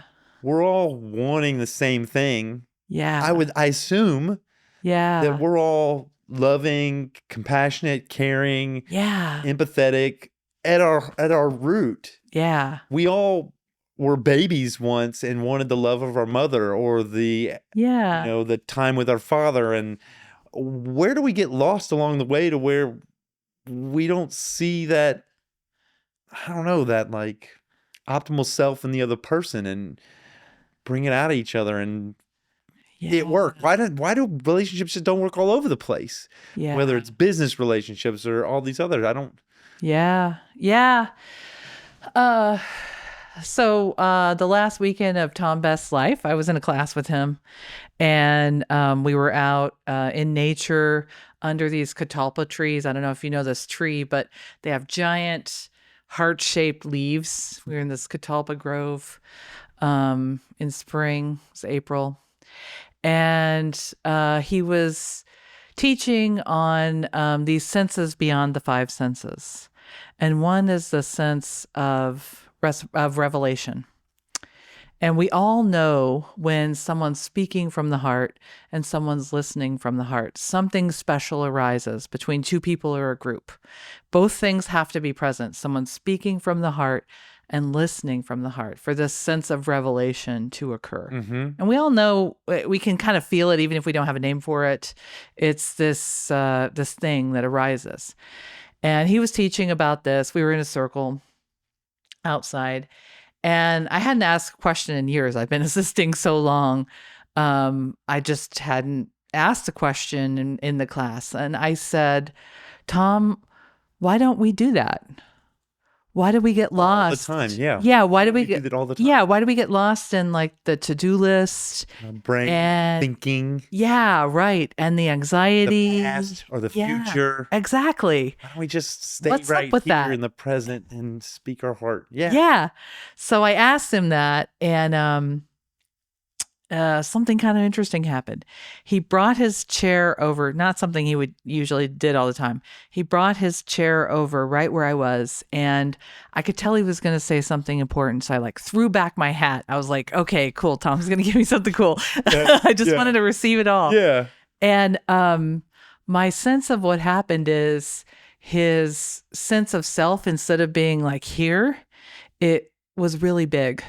Like immense, like the whole grove of catalpas, like his sense of self expanded. I don't know. Aura, his something. his presence. Yeah. It's huge. Yeah, it was giant. And I had such rapport and love for him that mine did the same thing. And I had never experienced that of myself, of being so expanded. And what was funny is there were these peacocks that were hanging out all weekend, and one of them at the same time. This sounds like a all this everything aligned in this moment. You were expansive and heart focused, and he was, and the peacock was and doing doves flew overhead, and the clouds parted. There was a rainbow. There's like a trumpet.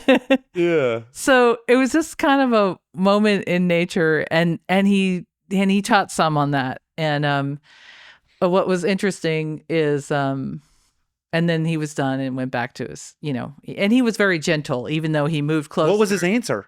Well, I'll tell you in a moment. Okay. So then 2 days later, he passed away very suddenly. And I was able to go down and be part of that. And it was wild and surreal and all these things. And I couldn't get back the words. Like I couldn't hear what he said. It was so weird. I couldn't remember it for a while. Right after he passed. About a week later, I was just meditating in silence, taking a walk, and I got the script back. I could hear him again. And all he said was, this was his answer to, why don't we love each other and have that sense of revelation of listening and sharing from the heart all the time. And his answer was, I love you. And not just in the universal way, but I know you and I love you. Yeah. And he just like joined me in that moment. And I had a feeling of it and of this. And then I had his words too. Yeah. What does that mean to you? Obviously, the experience you guys had was powerful. Yeah. He loves you, and you love him, and it was said through your hearts, and you heard it through. He said it through his heart. You heard it through your heart. Yeah. So what I love. He didn't really answer the question. And he did. How? Why don't we always do it? Why is the answer we're always doing it? And maybe we just are kind of like, I always have sensation in my foot. My attention just isn't there all the time. Yeah. There's always a heart singing. If I just take my attention there, I could think of a bunch of answers to this. But I like that. What do you think? I think it's related to, it's funny how related it is actually. I think it's related to when we have the breakup conversation, it's important to process separately. I think it's significant when we ask a question, why don't we just love? the answer is actually, I love you. And that's a complete answer. When we ask, why can't we be together? The answer is just, we aren't together. There's something about that was important to Being me. with what is. Yeah. Loving what is. And also there's a difference between asking the question, why can't we be together? Why don't we always love? Why questions are hard to answer. Well, they come from a removed perspective. And we can't be together and I love you come from an associated perspective. They're an experiential answer that answers it in the moment. Yeah, the present moment. Yeah. Yeah. Which is where learning happens. I'm gonna Yeah. chew on that. Let me know how it goes. I'm gonna chew on that. Yeah. My subconscious is chewing, down here, wherever it is. Up here. All those places. Wherever it is. Dang. Yeah. Why can't we speak from our hearts always and hear from our hearts always? Because I love you. I love you. Not because. Yeah. It's almost, providing the nutrient there for the question.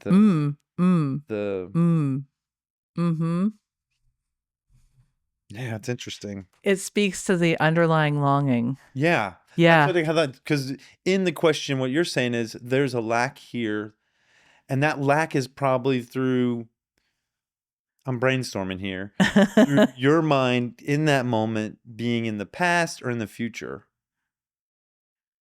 And in the present moment, there's no ideas of not heart. Yeah. You just find it there. Yes. It's there, find it. Yes. Nice. And he was like, here it is. Yeah. And that's your breadcrumb. That's your kind of priming. If you go out into the forest foraging for food, if you were going to forage mushrooms, there's this idea of priming. When you first go out there, you don't see them anywhere. But once you see the first one, you've primed yourself to see them. And then you'll see them everywhere.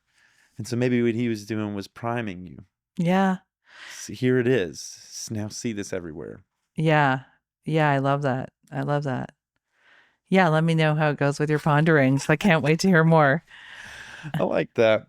Question 5 is, where do you see yourself? Like, what's exciting for you on the next horizon of, with regard to transitions or rebounding or NLP, or like your like mastery of your, Well, I've had an in-between time as far as teaching and work. I've been teaching the last 3 years, but I've also been living in Taos, New Mexico mostly, and then bouncing into Austin. So what's exciting to me is settling back here full time, being here, and really being able to engage with the learning community again. And I've taught here, I've done public meetups, I've done full practitioner trainings, but I can tell it feels really different to be back and to be working again here. Yeah. So yesterday I moved into a permanent place for the first time. The last year and a half, the longest I've stayed anywhere was 3 months. So having more stability here is important, and I think it's an interesting time in the history of Austin and Texas and the United States and the world. Yeah. And there's things happening that people are inviting me to help with in ways that are really different than I've been invited before. How so? I think people struggling with matters of the heart related to their place in society, to their place in the world. And some people want to make big changes about their location in the world. And some people are resolved to stay and try to change the world from their position. How do I contribute and invite transformation in the world? How do Yeah. I change myself Yeah. and set goals? How do I feel included Yeah. in our in our culture? Yeah. Which seems All. like stuff that you're excited to help folks with. Yeah. Well, and they formulated these questions, so I'm doing my best to facilitate them to answer them for themselves. Right. And I think NLP has a lot of room, and the practitioner training in particular has a lot of room for people finding their questions in a deep way, not in a surface way, but in an experiential way, in a DIY way, Mm-hmm. where the answers are then they belong to whoever is seeking them. And I love that. I love that. And I think we need more of that. Also, I think perspective taking. There's a bunch of models in NLP, and I teach them as early as I can possibly teach them in the whole series, because I think those perspective taking exercises, attention experiments, whatever you want to call them, are something that we lack culturally. We are not shifting into other people's positions and checking out their worldview. We're going, we're blaming, we're saying you're wrong, or how could you do this dumb thing, instead of really shifting into their point of view. Curiosity, Yeah. open-mindedness, Yeah. inviting dialogue. We're canceling Yeah. instead of saying like, how'd you get there? Yeah, yeah. And it's hard to do because sometimes it does seem like that it's a dumb idea. Sometimes it does seem like they're wrong, and clearly they're going to hurt me. So it's not a trivial practice. It takes a lot of compassion for self and other. And I think I think it's the way through. I agree. Yeah. Relating with folks that are different than you and have different viewpoints. Yeah. Whether that's political, religious, Mm-hmm. it's the way we can understand other human beings and how they got there. Because I'm sure there's some way we can relate Yeah. and then learn from each other. Yeah. Yeah. Yeah. And sometimes it's about what I'm afraid of versus what I love. That's one of the hardest ones to me to perspective take. What I'm afraid of versus what I love. Yeah. Yeah. Yeah. And it's a common difference right now that I hear. So that's where those are the questions I'm being asked to facilitate people with. And so I'm excited about that they're involving me. Yeah. And think that, I might be able to help. It's really, and I think Austin and the nature here in particular and the vibe of the city does some really unique things for people who are asking questions like, who am I? How do I fit in the world? I think it's a town that invites people to ask those questions. Yeah. And I like being involved in that. Yeah. Yeah. What I'm hearing is coming back to Austin from Taos, Mm-hmm. building community, investing in the city and building kind of your communities around Mm-hmm. communities of practice. Yeah. And also excitement in the types of questions that you're hearing and exploring those with folks, helping them come to answers. Yeah. And I started the Austin NLP meetup in 2003 with 5 of my friends. Mm-hmm. I started the free day of NLP in 2013 here. Mm-hmm. So, there's a long history of NLP and community, and this particular variety of NLP that's about understanding, compassion, excellence, all those things. So it's nice to be reconnecting with all of that too. Yeah. So there's probably a big community that you always have been tapped into. Now you'll just be more present with in a regular way. Yeah. Yeah. You got it. Awesome. Thanks. Those are the 5 questions. Cool. Okay. Can I ask you some questions now? Heck yeah. Okay, great. So let's check in with this ability of yours. Do you want to still call it rebounding? You also mentioned transition or resilience or maybe something else. Yeah, I don't know. We've talked about it for a minute now.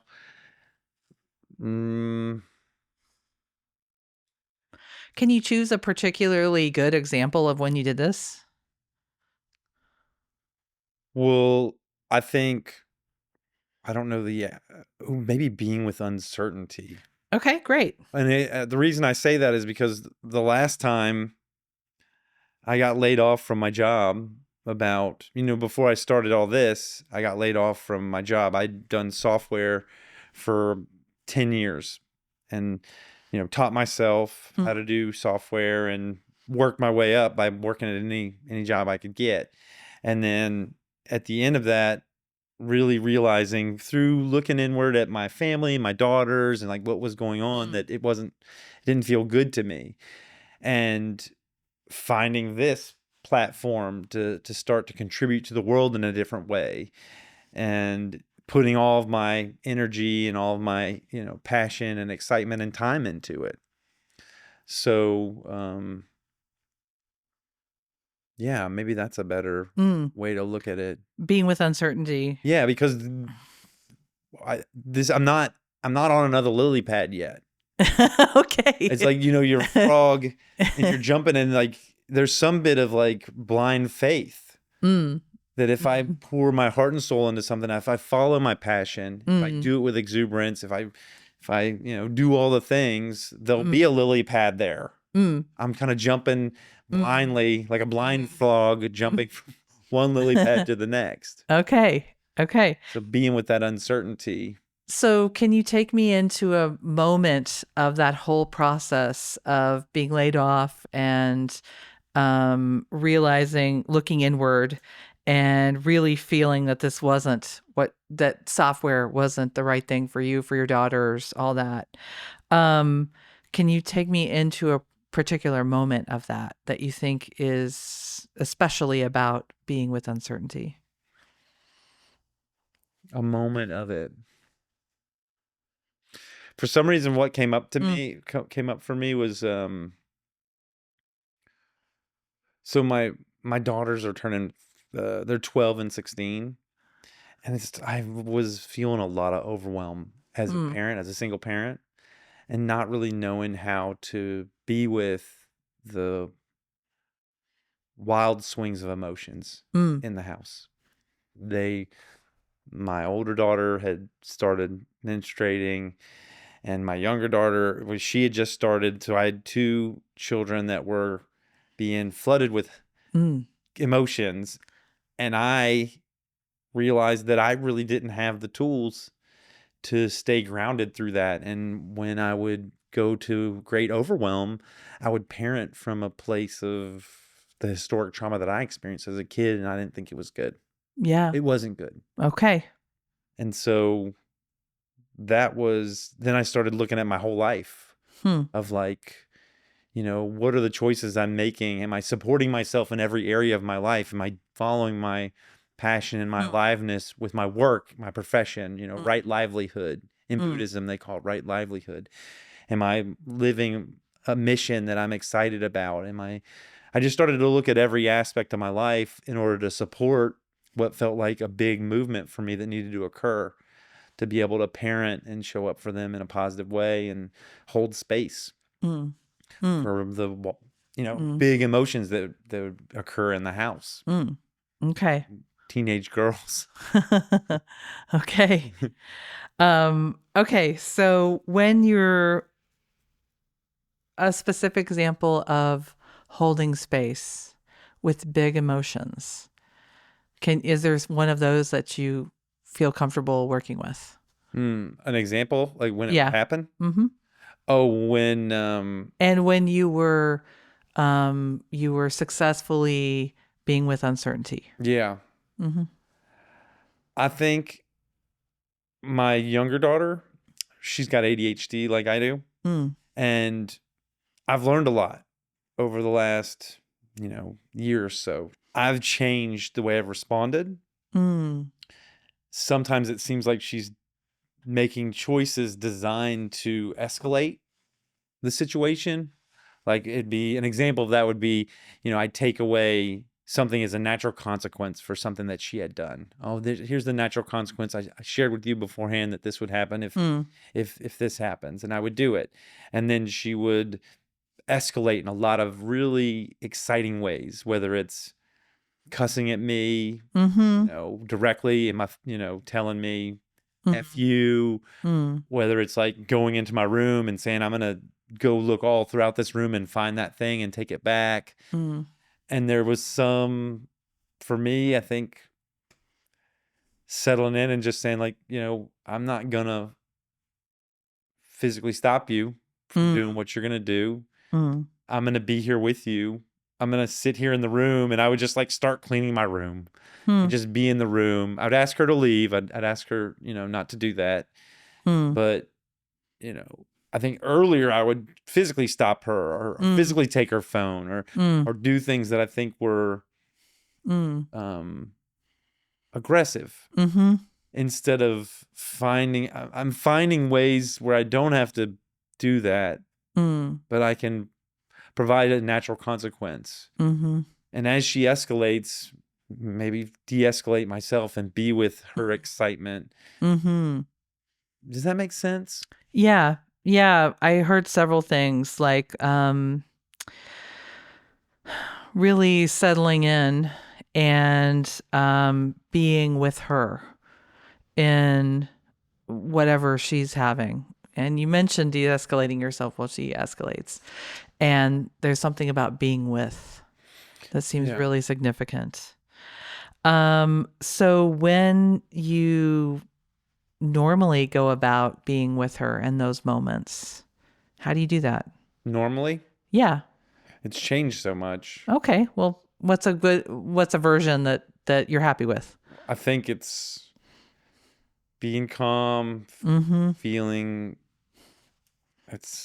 loving, feeling compassionate and empathetic for her, Okay. allowing myself to feel, putting myself in her shoes. I had a challenging childhood, and I could imagine I would behave in similar ways that she would behave. Mm-hmm. Just kind of wanting autonomy and independence and power and control over her world, Mm. Mm-hmm. and having, things taken away or things dictated to her that she didn't want to happen. Mm-hmm. And so having that empathy or compassion, and, if there's some kind of consequence, having it be Mm.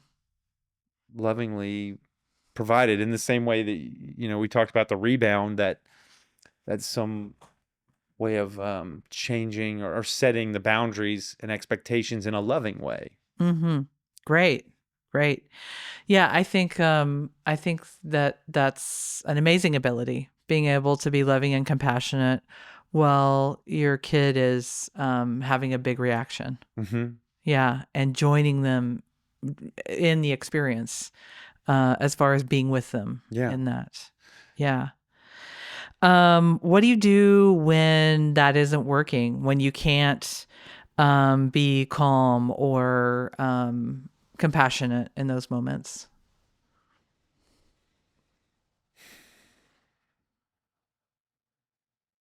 Now, Yeah. more recently, Yeah. um,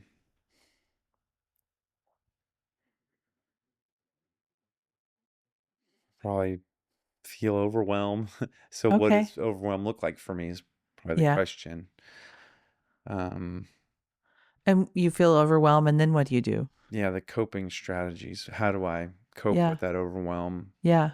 Probably like breathing. Okay. The positive ones. I have both. Yeah. Yeah. I'm a human of 2024, so maybe go and scroll on the internet, distract myself. Okay. That Okay. happens. Okay. I Okay. don't think that's the best way to do it, but Okay. I have done that. Okay. I think when I have clear sight and support myself in the way that's probably the best, it's probably breathing, Okay. taking space. Okay. How can I support myself through overwhelm? Yeah, tell myself stories, or like Mm. try to like reframe my experience in those moments in positive ways. Mm. Great. These aren't always present for me because sometimes Yeah. overwhelm is a real distorted place to be. Oh, yeah. You can't even remember to breathe Yeah. sometimes. Yeah. Or Yeah. or And I sometimes feel you like, do. yeah. Yeah. Or sometimes in overwhelm I feel like I have to have resolution Yeah. and I can't take space. Yeah. And the seeking the desperation around resolution is an escalatory act in and of itself. Right on. Yeah. Instead of saying, "Oh, this taking space, letting Mm. things dissipate or die down." Mhm. I think about a cave diver, Mm. and when they get excited, they can flail and move their body, and it puts a bunch of silt up, and the whole cave can be filled with this cloud, and they can't see anything. Wow. Yeah. And I think that's the same with Mm. can be with overwhelm and that excitement. Mhm. Right on. Yeah. Great metaphor. Thank you. Okay, so I'm going to ask this question. You've mentioned already some emotions. So when you're successfully holding a space, and being with her in those uncertain moments, what's the background emotion when it's going well for you?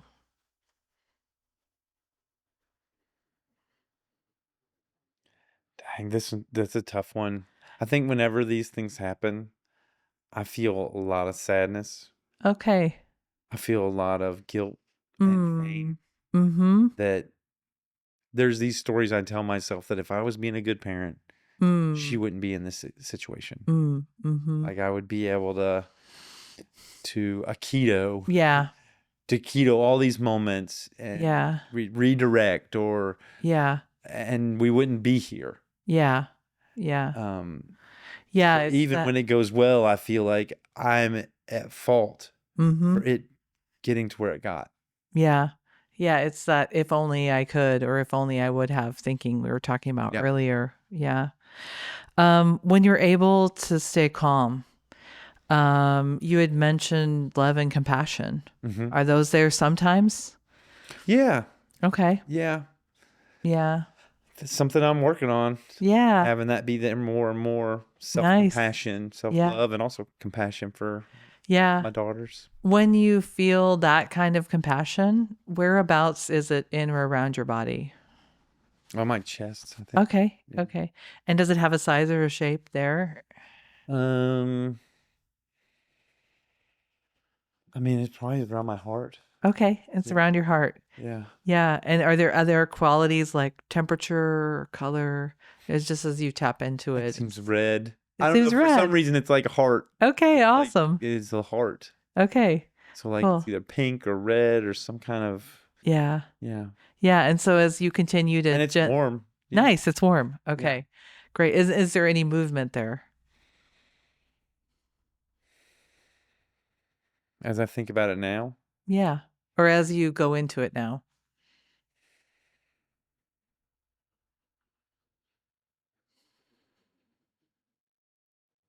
it's still there. It doesn't flutter or anything. And it's still. Mm-hmm. And it's pink or red. It's like the heart. It's warm. Is there anything else about all that? And compassion? I notice the change in your voice has me settle. Mm. It's fuzzy around the edges. Mm.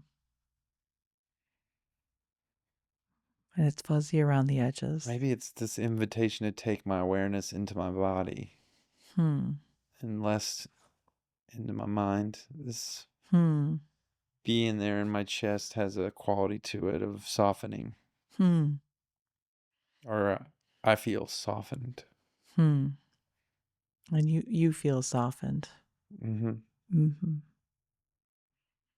Is there anything else about being in your chest and that kind of compassion and pink or red and warm and fuzzy around the edges?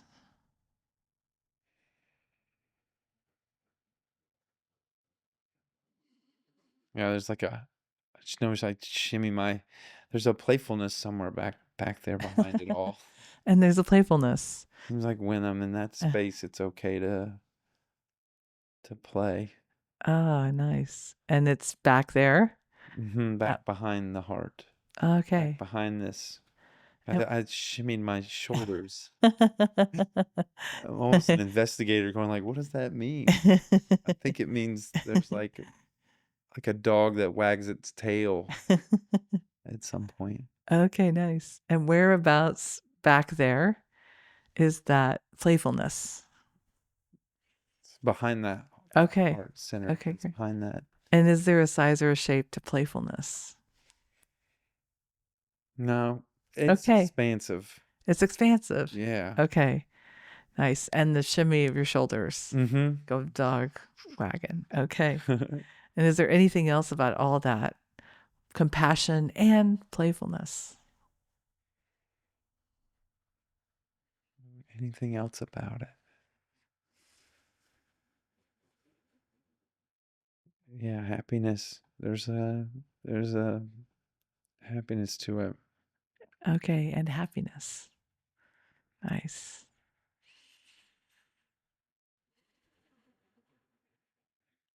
Great. Thank Yeah. you. Thank you for that. Okay.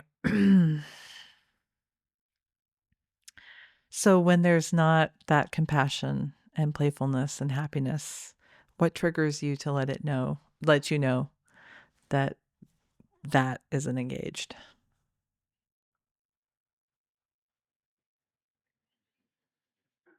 I'm probably trying to Okay. think. Yeah. I'm like trying to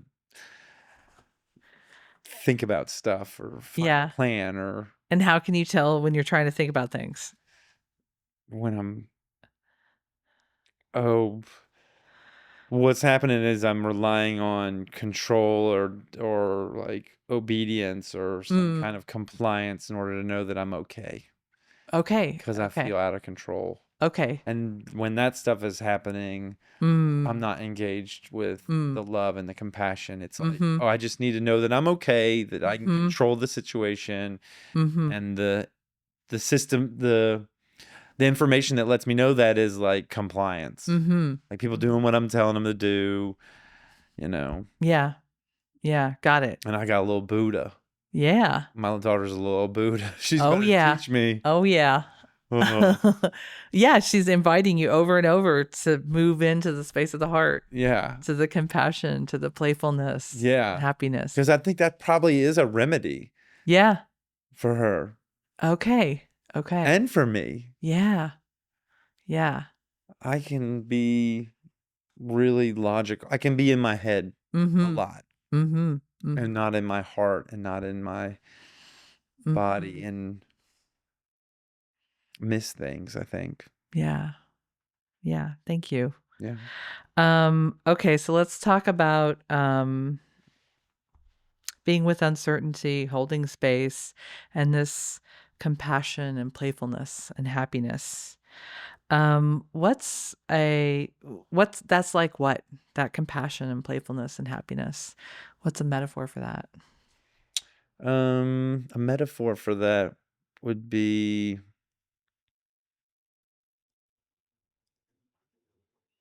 a metaphor. It seems like it's love and being with. It's what would be a metaphor for that?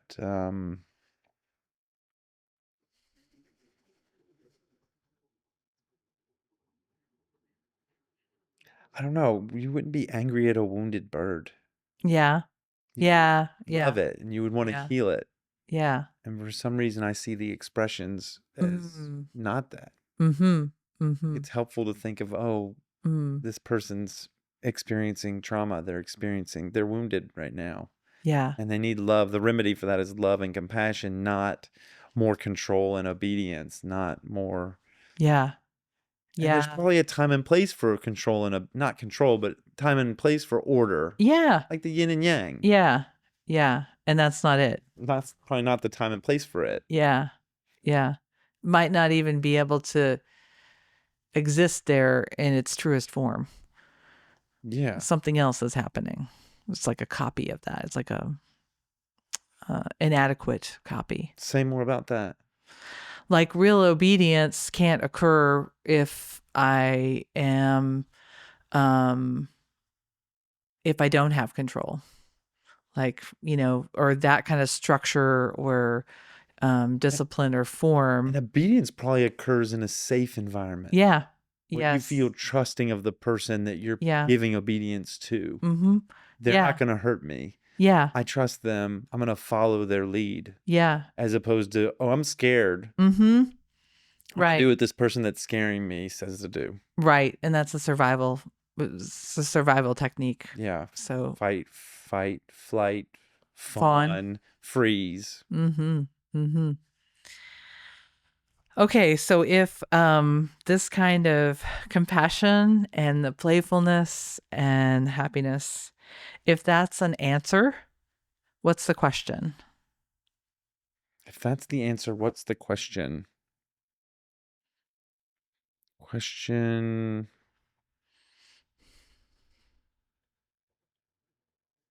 How do you support yourself and the people in your life through challenging times? Okay.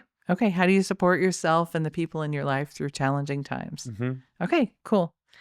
Okay, last question. So it's really common after I ask these kinds of questions that someone will text me later and say, I forgot this super important thing about how I do compassion and playfulness or space holding with my daughter or uncertainty, whatever. Yeah. So imagine that I'm driving away and you're like, oh, yeah, there's one more thing. There's one more thing.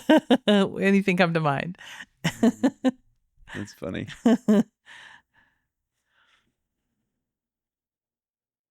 All this stuff is so new, Mm, you know. yeah. Um, it's you're almost seeing it shape. It's Yes. been shaping over the last. I've been doing this for a year, and this all happened around the same time. Mm, The challenges with my daughter, and the challenges with work, and the challenges, just all that stuff. yeah. So I'm incomplete. Mm, I'm figuring it out. I'm in the boat, mm-hmm. crossing the river, Mm-hmm. Mm-hmm. and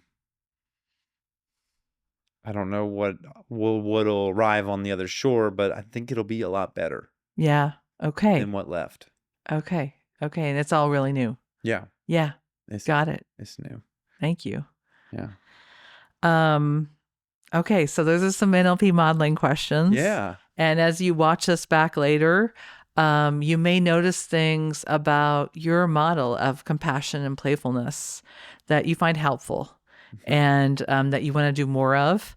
And hopefully you have a little appreciation for yourself in what you're trying to do and what a new way you're working with your daughters. yeah. And it sounds like it's a way that you've worked with yourself a long time. Or you've been developing these tools for dealing with uncertainty Mm-hmm. for a long time. Do you want to Yeah. talk a little bit about the underpinnings of it, or Sure. how Yeah. how We these things can work a little we can bit? shift from this. Yeah, to Yes. a meta awareness, if Yeah, you will. from meta awareness. So I learned these questions from Mike Bown. He's an amazing NLP practitioner. Does not describe his skills, but he has those too. He's a modeler, and I learned modeling from him in this way. So once upon a time, when people wanted to model somebody in NLP, they'd go live with them and copy everything about them. So, like Stephen Gilligan, he went and hung out with Milton Erickson, and wore purple robes and had a cracky voice and He just did all of it. And that's really fun. I mean, like, there's some amazing benefits from that. The And Wizard of the Desert. the Wizard of the Desert. Yeah. Have you seen that documentary? It's been a long, long But you time. have seen it. Yes. Yeah. Yeah. So my mom, I grew up on with Erickson's voice in the house all Really? the time. Well, because she would listen to his recordings of him. Right? Yeah, and tapes and stuff.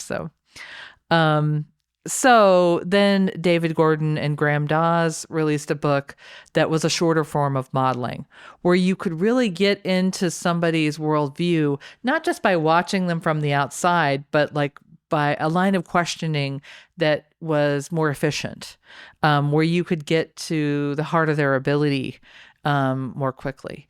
And so Tom Bown and his colleague Tom Carroll, Mike Bown and his colleague Tom Carroll, they took that even further and created a short form that can be done in 30 minutes to an hour and a half. Mm-hmm. There's more to it that we didn't do. Yeah. But it provides an interesting model of a small, like a sub ability. And I think it's really cool and useful. And it's one of my favorite tools in NLP. And I could ask those questions of every single person in Austin. I could find an ability that they're good at and drill into that and learn about their own excellence in their own life. And I love that because it allows us to see the beautiful humanity of each other. Mm. Yeah. What did you learn from me in that time? Yeah. Well, I mean, I think that the anecdote of dealing with a kid who's overwhelmed and escalating, that the anecdote is compassion and playfulness, rings true and sounds like a really amazing thing to be able to do. So, I mean, I have like awe for that. Yeah. For being able to have compassion and playfulness in moments when somebody else that you really care about is having a different experience. Yeah. Yeah, I should find somebody to model that from. Well, yeah. I mean, I'm working I on know it, this but guy named someone Phil. who's really great at it. Someone who does it every time. Well, as you watch this back, you might learn more about how you do it. Yeah. And sometimes just talking about this makes it easier to do Yeah. for yourself. Yeah. Like having awareness of the structure of it and the sensation qualities. And also noticing the times when it's easy and that kind of thing. So Yeah. The things I noticed in that practice or exercise was at a certain point I closed my eyes, Yep. took my awareness in my body, and there's this way of tying this to multiple different things. Yeah. To feelings, to sense perceptions, to color. We use multiple different things to kind of I think possibly of giving different pathways to this experience. Yeah. Oh, it's got a color. What you could even put like what does it smell like? Like Yeah. making it a real 3D, if you will, sensation. Mm-hmm. Which makes it bigger Yeah. or more accessible. Yeah. Yeah, and you could even practice with it. You know, I don't know if you use the term in your NLP classes, future pacing, but that's a way of rehearsing for the future once you have awareness of a pattern that you want to do over and over again.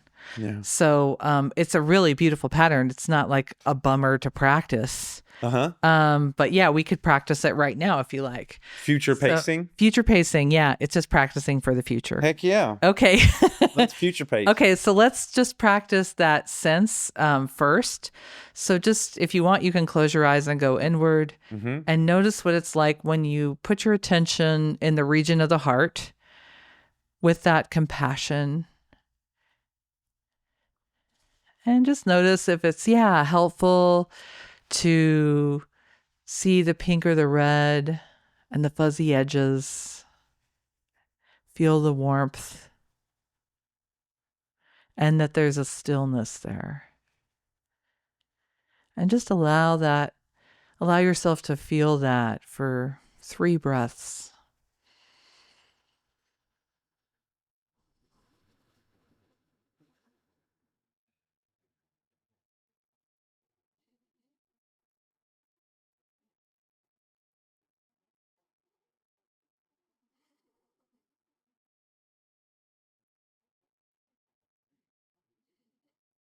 Great. And now you can just notice behind that the playfulness and stay with that whole thing if you can. Yeah. The compassion and the playfulness. And just allow that sensation to be there. Yeah, it does. It has a shimmy. It's great. Like a little, like a handshake. Yeah. Great. It feels good. Okay, great. And now come back here. Okay, and kind of like shake that off. Okay. So choose a time that will be likely to happen in the next week or month when your daughter might have a response. And Yeah. I don't even have to know about it, but choose a specific time. You got one in Yeah, mind? got one. Okay, great. So in your mind's eye, see that she's clearly starting to have, and maybe hear that she's clearly starting to have one of those escalation excitement things. And then immediately take a breath and allow that sensation of compassion now within the chest. And yeah, and see the red or the pink. Good. And that inward looking. Yeah. Begins with that. Nice. And the playfulness is already starting there. Yeah. Great, great. And just let that persist and notice when you stay with that compassion and playfulness, how it changes your outward behavior with her. Mm. And maybe it changes who knows what it's doing with her, but notice it changes your outward behavior with her. Yeah. Your sense of the whole thing. Great, great. Nice. Great. Yeah. Okay. How was that? Yeah, giving me we're practicing now in a comfortable environment, something that later on I might be able to trigger. Yeah. Yeah. That sensation, that way of being, that Yeah. thing that Tom Best had with you sitting next to you, that Yeah. because that aura, that vibe has an impact on the environment.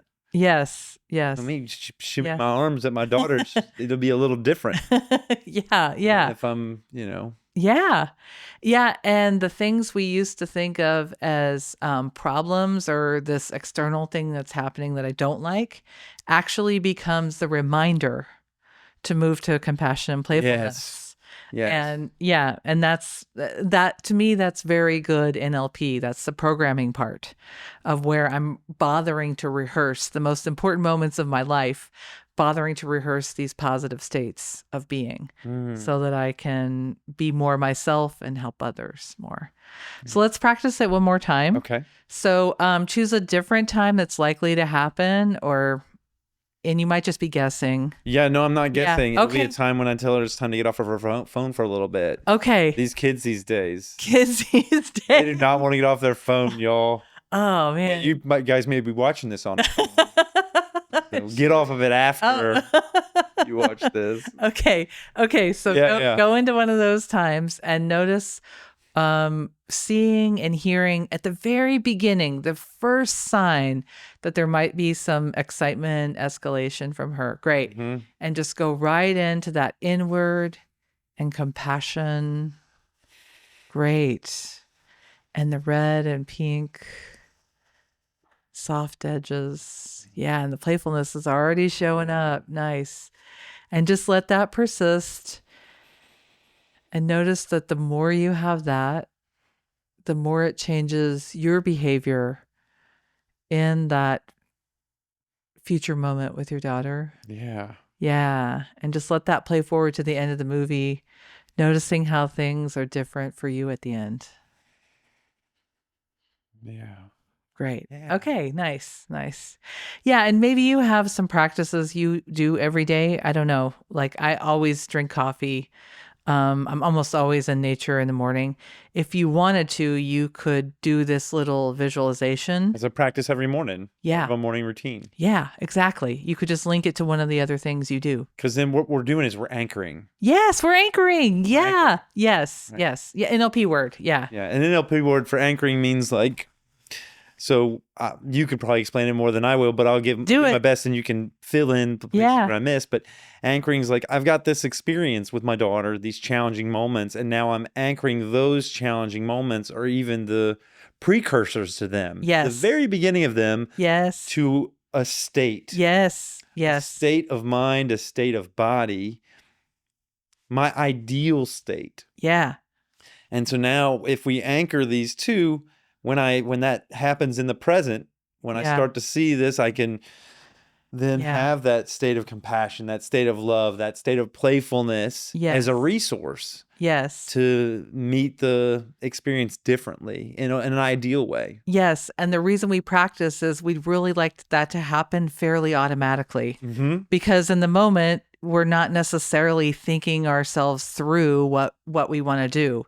In the moment, we're just being. Yeah. So hopefully when those beginning signs start to happen, they're linked to what you really would like to have happen within you.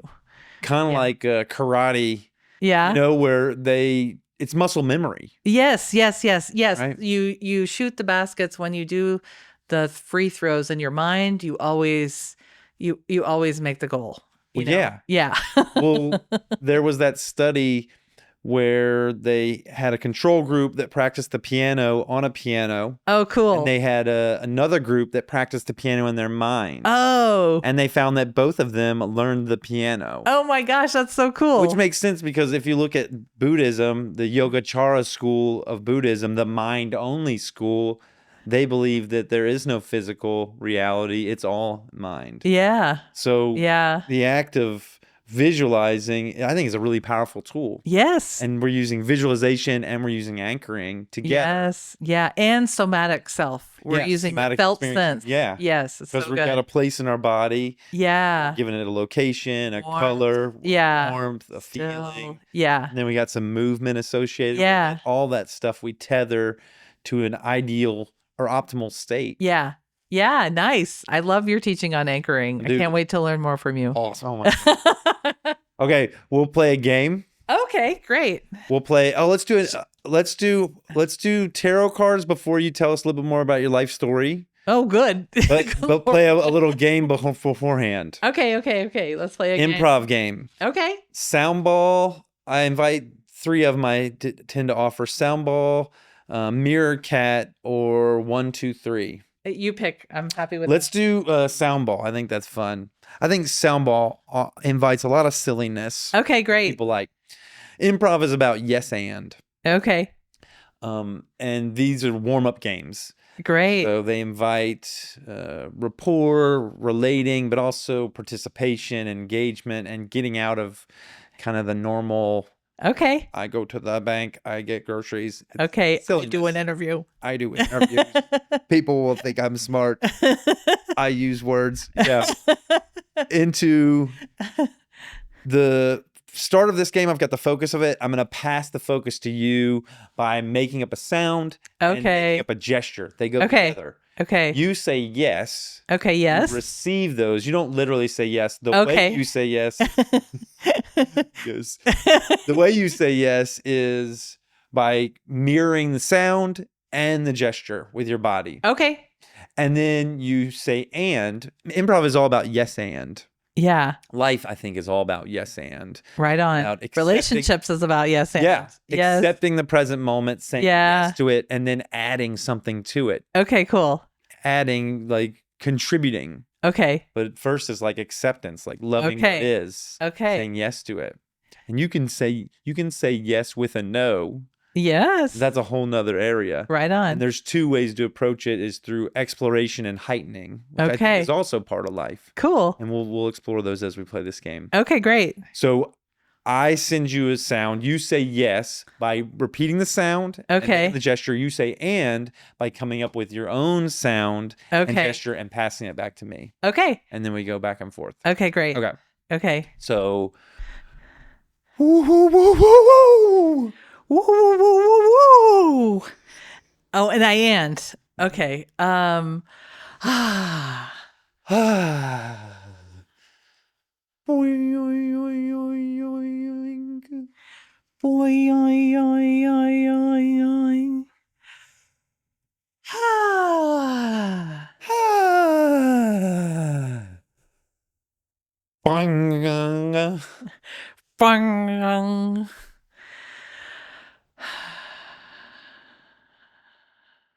Ooh. Hoo-yah! Ooh. Ooh. Okay. I noticed the ones that you send were very calming. You did the and you did and there was like a real and it's an opportunity to notice there's a quality to sound and there's a quality to gesture. Sure. Sometimes it can be like when I did hoo-yah, like I'd had Yeah. kind of an energy to even the body motion, the jerkiness, but also like Cool. energetic power to what I was sending. Nice. So there's like, just think about that, and then think about, you can either heighten one, like let's Mm. do one gesture and heighten or lessen it. We'll do one, Mm. let's do one back and forth 3-4 times Mm. and heighten it Mm. and make it smaller. Okay, introducing dynamics on purpose. Yeah. So Okay. you create it and then after you create it, tell me if you want it to go up or down. Well, let's just go up for a little bit. Okay. It's easier to because I was just feeling things in my body and then expressing them. Okay. So we can go up a little bit. Okay. Yeah. Okay. Okay. So you want me to create the first one? Okay. Okay. Zip, Zip. And then I'll heighten that one. do it. Zip. Okay. Zip. And now you heighten that one. Okay. Zip. Zip. Zip. Zip. Ding. And now, Z- now think if you can have the same excitement, the same intensity, but lower heightened. Like as intense, kind of like you would if you were playing a musical piece. Okay. If the volume and tempo is low and slow, you still want the intensity and the excitement. Okay. Yeah. Think about that. Okay. Okay. Oh, am I supposed to send? Same one, still the zip. Okay. And are we heightening, lowering? Let's play with some lower ones. Okay. Chill Okay. ones. Okay. So you just did that one. Mm-hmm. That zip. Mhm. Okay.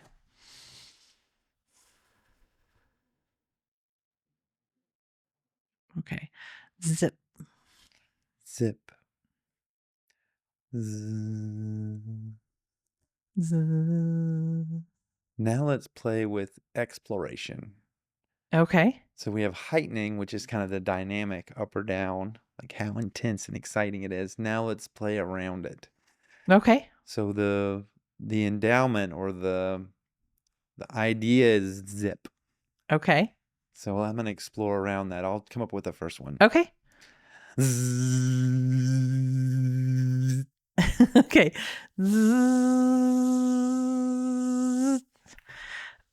I don't really know what you mean, but I'm just gonna make something. Exploration. Okay. What does zzz mean to you? It Okay. could be a zipper. Right there for me, it was a bee. Okay. So Okay. it's not a bee anymore. You're Okay. exploring zzz. Okay. Okay. Okay. Okay. Zzz could be all kind of Okay. stuff. Okay. Zzz.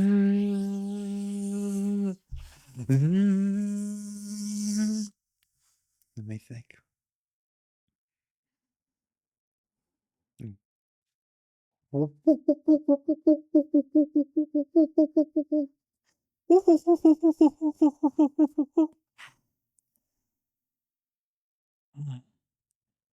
Ah. Ah. So now let's play with both. Mm. We're doing streaming, we're kind of flowing from Mm. whatever the last one Mm. was. It might not Mm. totally make sense. The bee made a lot of sense. I Mm. tried to do a bird and I thought of a bird Mm. flies like a bee flies. You Mm. did How did that Mhm. make sense to you from the previous one? It was a letter between A and B. I mean, between Z and B. It was a letter between Because we were doing Z, and then I did then yeah, and then has to do with a bee, and then there was a bird. So it all makes sense to you. Yeah. Yeah. Yeah. So let's do that and play with heightening and exploration. Okay. So the last one you did was and so I'll go.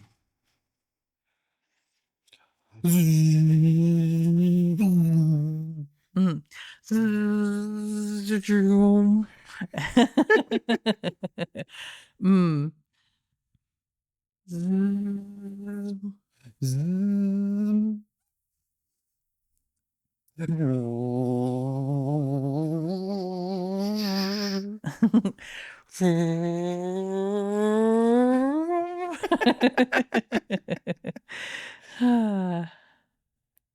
Mm. Bing, bing, bing, bing. Bing, bing, bing, bing. What was that? I don't know. Okay. Okay. What does it mean to me? Yeah. What does it mean to me?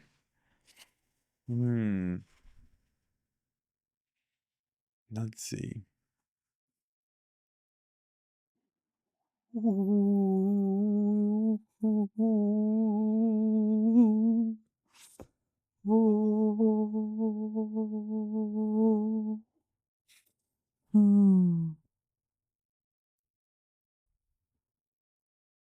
Mm.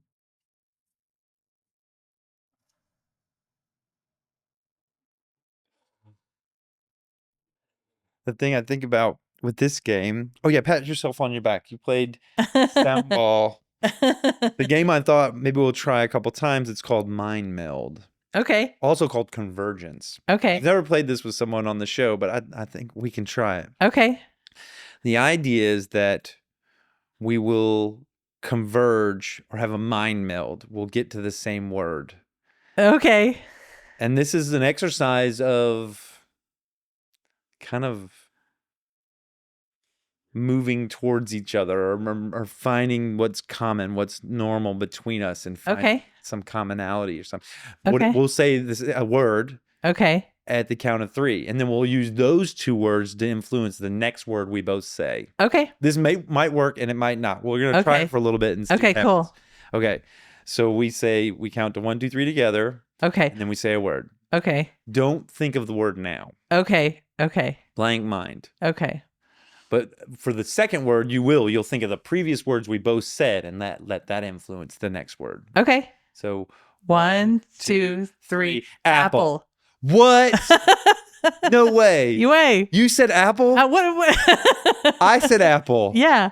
It's good rapport. We got a mind meld. We got a mind meld. We got a mind meld. That's what we sing in improv. That is crazy. So have you ever Did you see my mouth or something? How did you say apple? You told me to make I actually thought of cat first, and then you told me to make car first. You told me to make my mind blank. Yeah. And then make it, and then how did you say apple? I said apple. I don't know. Okay, we're moving on to the tarot cards. That's like we just won. Have you ever played the game The Mind? No. On the it's a collaborative game. The cards are 1 to 100. Your first round, you're each dealt 1, and you have to, without talking about the numbers on the cards, play them in chronological order. So if you have a 3 and I have a 50, you would play your 3 pretty quick. Yeah. Because it's probably the lowest, and then I would play the 50. So the next round, we each get 2. And we have to play our cards. We don't get one turn at a time. We have to play them in the sequential order, in chronological order.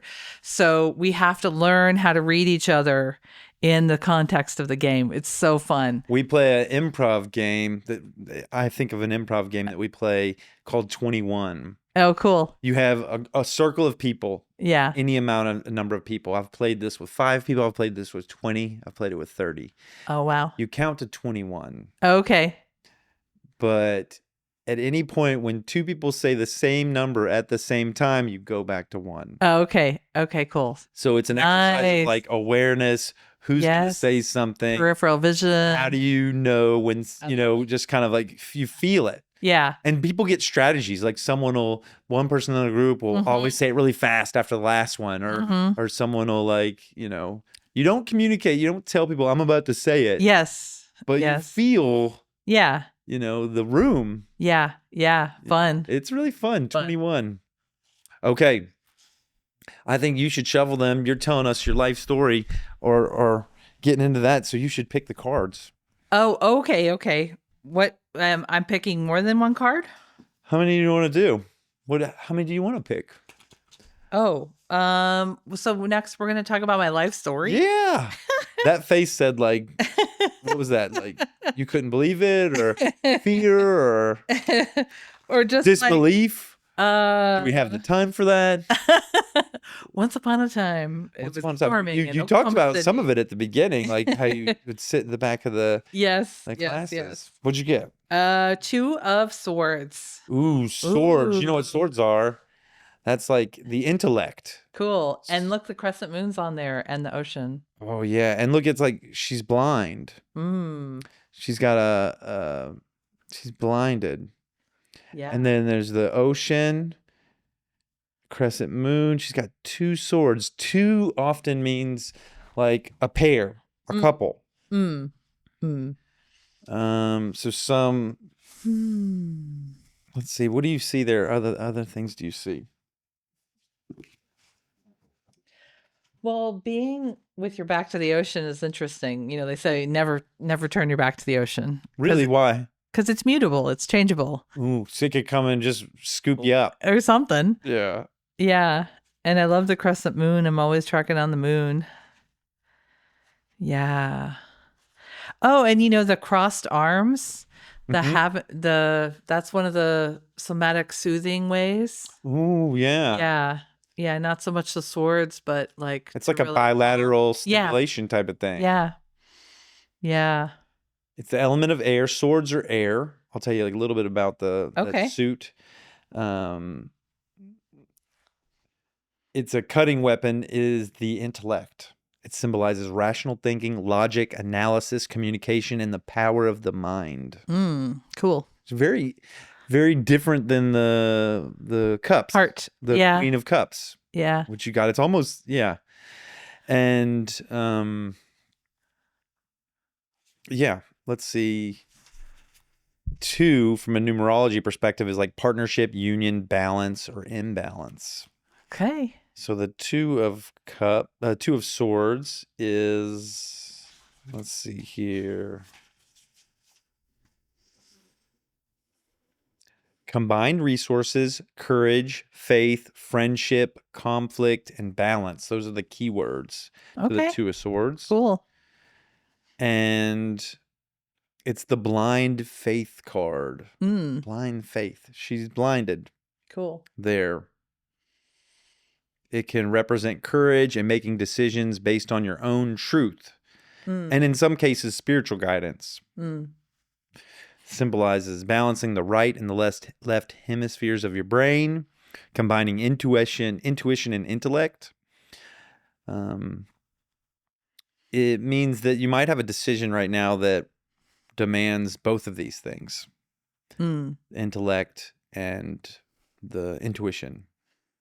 It could advise you to take off your blindfold and look at a situation honestly. I love that image of the brain and the heart, and it's like an instrument. There's strings, and the person's Playing it. Yeah, Yeah. I love that. I could think of intuition as the heart. Yeah, nice, You know? nice. Yeah, What is intuition? It's some inner knowing. yeah. I mean, people experience it different ways. Some people experience visions of what they need to do or want to do or what might come to pass. Or I often experience a tug. I'll get a vision of something and I'll get a pull toward it, and that tells me to go toward it. Yeah. And it's interesting too. So my mom passed just over a year ago, and it was a really sacred experience to be with her during that. My brother is 4 years younger than me to the day, and we were born on the same day, 4 years apart. Wow, no way. Yeah. That's cool. He's amazing. And he said that he was the best birthday present I ever got. Oh, what? Your brother, yeah, he's pretty good. He's awesome. That's pretty good. And also, I saw him. I mean, my mom was going through some physical body suffering the last few weeks of her life. And there was only so much we could do to ease it in the circumstance. And it reminded me that death is something we each have to come to on our own. Even if we're with loved ones, we have to cope with it and deal with the process of dying. Ultimately, it's our own experience. And my brother was enlightened. He could take in her suffering and return love. And witnessing that was one of the most profound experiences of my life because he did it over and over with her. And it was really beautiful to see. And my mom had faith that everything was okay. She wasn't afraid of dying. She knew she was going to die, and probably sped her death along because she was ready. And she had that kind of faith of just knowing it's going to be okay. The blind faith. Yeah. Because, I mean, it's not like she had an experience of death in this life before. Yeah.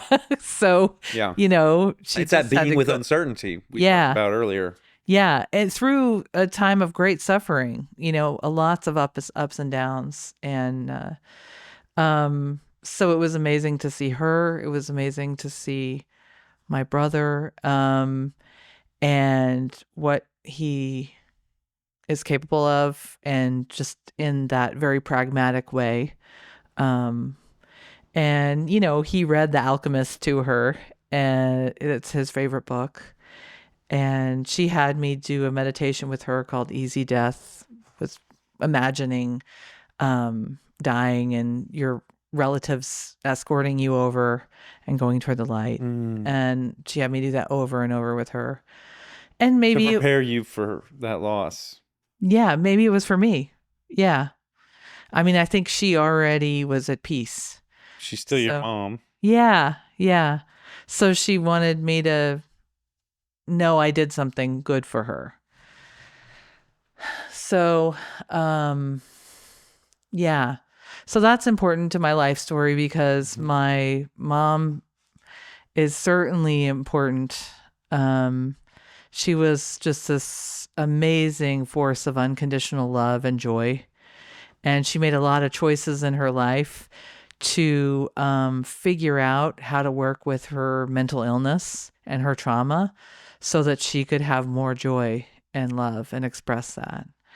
And, my brother has been there all along, and he's just such a rock and so smart and loving and cool.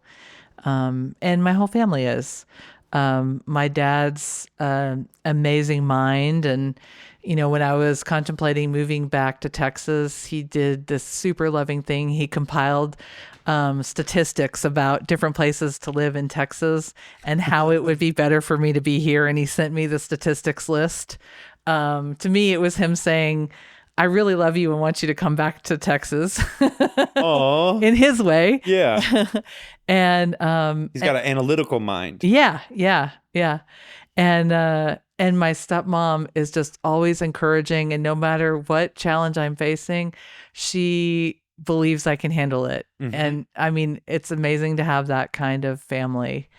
And I think really the thread in my life is about relationships and those family, but also chosen family and friends and colleagues who give me so much, who are present with me, who are generous with their heart, and who can help me laugh at myself. Mm-hmm. So, yeah, one of the most recent experiences that happened that I think is kind of emblematic of my life story is I was visiting my brother in his rural Illinois town.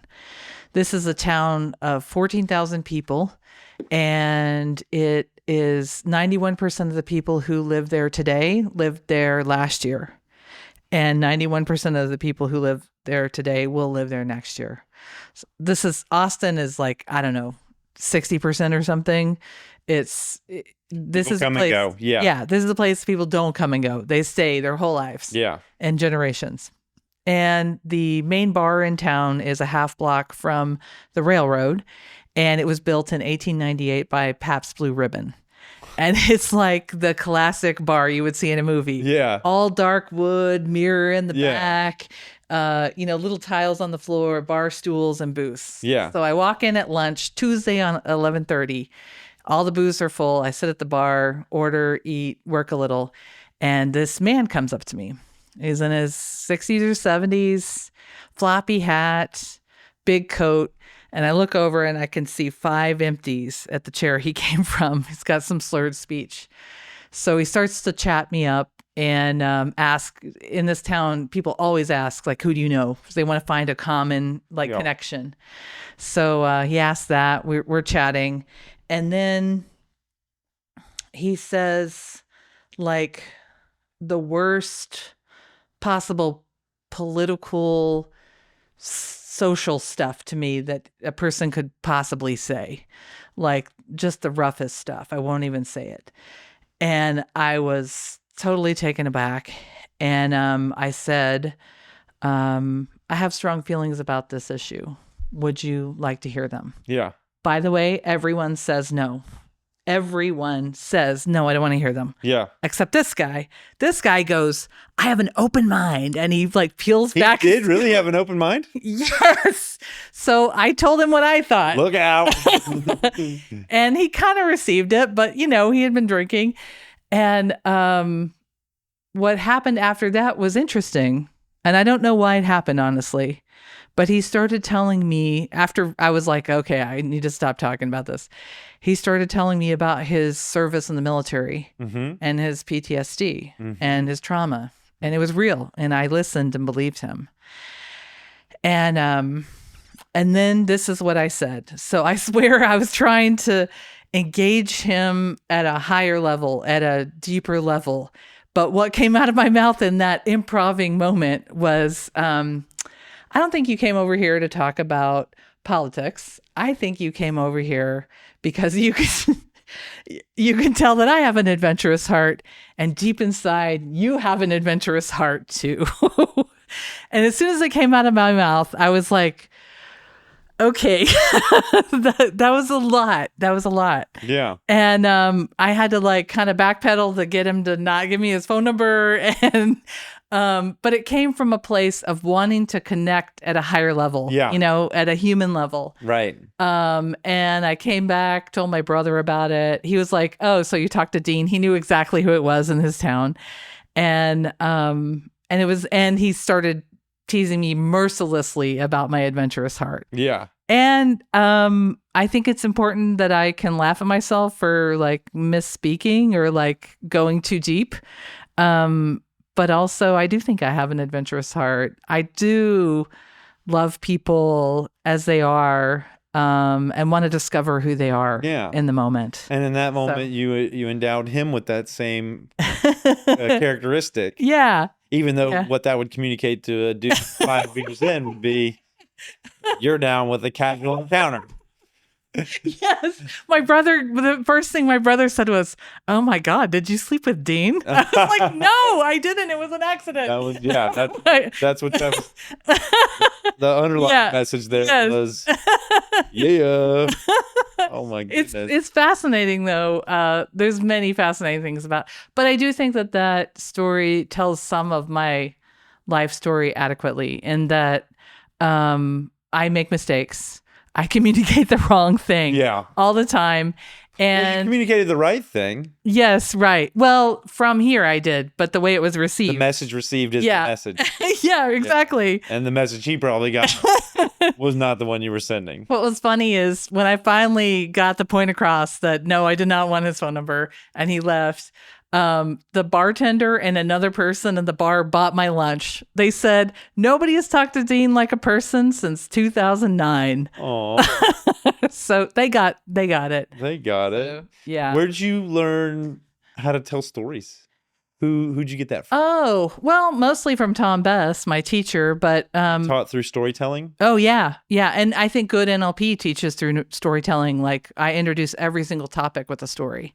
So, but also my mom and my granddad were super good storytellers. And there's people in my extended family who have this kind of like, don't let the facts get in the way of a good story. So they would modify things. And over time I realized, oh, they're intentionally changing the end of the story to make a different point. So I try to stay closer to the facts than them. But it's just a tradition in my extended family. Yeah, I think storytelling is a wonderful way to get points across. Yeah. There's this book called The Master and His Emissary. Okay. by Ian McGilchrist, I think. He talks about the left brain and the right brain. Oh, yeah. You ever heard of Yes. this? Yes. Really good. I have this book, actually. You do, yeah. Yeah. And one part of it, he talks about logos and mythos, Yeah. logic and myth. And he talks about how, myth, poetry, storytelling, songs, Yeah. art bypasses this part. Yes. I think it's very NLP to Yeah. realize that and to bypass your judgment and your reason and all this stuff that's looking for to hit people in their heart. They understand it's true in their body. Yeah. And so I think storytelling is a powerful tool. Yeah, and I think to me the right side is about, it's holistic. It encompasses all. So there used to be a way of thinking about hypnosis that it was a way to get around the logical mind, or trick it. Yeah, I've heard that. Yeah, and so I think it's something different. I think hypnosis encompasses the conscious and the non-conscious, or creates a bridge between them so that they can work in harmony. And I've the same thing with the right and left, basically the same pattern. To me is that we're looking to encompass both, or to bridge between the two. And yeah, I think right side stuff is real interesting. So I can take an anxious thought I'm having and sing it, and it will fundamentally change how I feel about the thought. Yeah. So all that stuff is super fun. Peripheral vision is a body hack that helps you go into the right side a little bit better. Peripheral vision. Yeah. Just focus on things that are further out. Yeah. You did it with your eyes just then. Great job. Yeah. So you soften your eyes and then see the left and the right. Yeah. Great job. You're expanding. Yeah. Yeah. Well, and peripheral vision is processed neurologically differently than focused vision. Really? Yeah. And when we're in a heightened state, when we're in a fear state, our vision narrows. Tunnel vision. Yeah, tunnel vision. It's a description. Yeah. So we become more in the thinking mind and less in the full body responsiveness or feeling. Mm-hmm. Yeah. Mm-hmm. When did your folks got divorced? Oh, yeah. How old were you? I was 11. My brother was 7. Yeah. And was it challenging? Yeah. How did it impact you? Well, the first thought I had was a very little kid thought, which was, I think this means I don't have to empty the dishwasher anymore, which sounds great. I'm not sure how but I recall thinking that. Yeah, so my parents were still very loving. They never fought in front of us, never even disagreed. They never argued in front of you. Yes, or did the thing behind closed doors. Yeah. So the good things about that are we weren't worried about them or what they were doing to each other or us. And the other good thing, I'm a great packer. We did week on, week off, so I can pack completely. Yeah. I'm really good at that. And my brother and I became the stable thing in each other's lives. Because y'all paired. Yeah. Because y'all were moving. We were always together. Y'all had the same experience going from house to house. So that bonded you. You had a deep bond. Yeah. Because you were both navigating these probably strong events. Yeah. So it was challenging and challenging about who am I as a kid kind of questions. Did you have to choose which parent to live with? No. Okay. No. They lived within a few miles of each other, and we very peacefully went back and forth between the houses every week. Where was this at? In North Texas. Yeah, in North Texas. So there's a small suburb of Fort Worth called Keller. Now it's giant and has 4 Starbucks, but it was a little farming town that was just turning into suburbia. What was it like to grow up there? It was exactly like King of the Hill. Oh, really? Which I saw recently and was just oh my God. It really was farmers, ranchers. Yes, but also this growing affluence as well, bumping up against that. So, business was starting to happen there, and it was wild. How did you identify accents. yourself? What were you as a kiddo? I was nothing. I was in the background. So I was dissociated and outside my body most of the time when I was a child. Really? Yeah. Dissociating outside of your body. I wouldn't recommend it, but it's, yeah. Do you have any story that you tell yourself about that? Well, I had a scary thing happen to me. I mentioned it before when I was 5. Yeah. And I like went outside of my body and like saw the event at the time from up in a tree. And it was like a protective measure. So that's how I lived for years. Do you feel comfortable talking about what happened to you? I probably wouldn't do that right now. Okay. Only because I wouldn't want to re-trauma. I wouldn't want to bring trauma to other people. Yeah. Yeah. Okay, but it was something that was difficult, really difficult. Yeah. And it impacted you for years and years after that. Yeah. You were really young. Yeah. I was 5 when it happened, and so people thought I was really shy. I was dissociated. I was not in my body. So after the event, it changed the way you interacted with the world. Yeah. Did your folks realize that, or did anybody notice? I don't think so. There was a lot going on for them. Otherwise, parenting is hard, and kids are weird in general. Yes, kids are so weird. Yeah.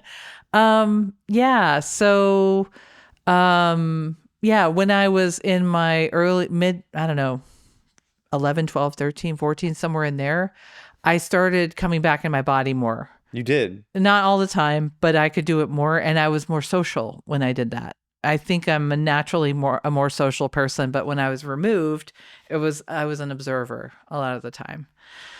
So, when I was... What's that like? You were an observer of your experience. Yeah. That had to have been interesting. So, like the meditations about being the witness? Mm-hmm. That's really easy for me. It's challenging for people. It's not hard for me because I lived there forever. You would see your whole experience. Yes. Was that a protective measure? Yes. People do this kids do this eventually naturally. It's something we all do sometimes. Dissociate. Yeah, but when something really scary happens, then you'll pop out like that. And you just stayed out. I stayed out. I mean, I didn't think through that. What happened. Yeah, it happened. Yeah.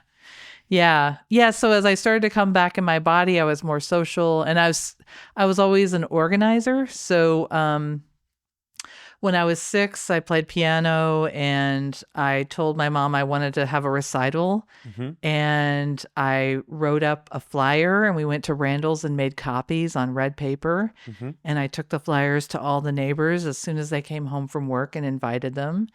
And we had sherbet and Sprite in little crystal cups, and I organized this event when I was 6. So you were a pianist.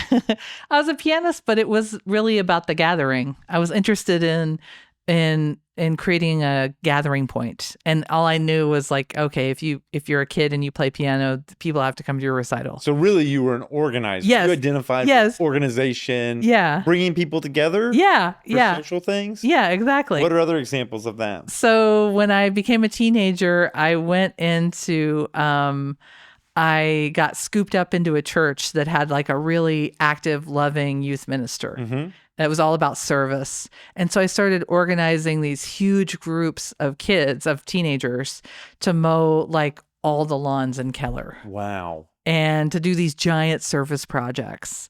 So at the time, I didn't think, that's kind of weird. Like, I don't think most teenagers are doing that. Yeah. But that's what I was doing.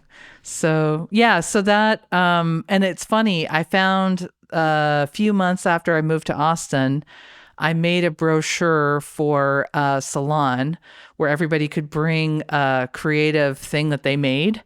And I found that brochure in my mom's stuff, like a month ago when I was with my brother. Wow. So you can see like, I turned 20, a few months later, I'm like passing these out at school at UT. You went to school? You went to UT? Yeah. What'd you study? Oh, liberal arts and women's studies. Women's studies and liberal arts.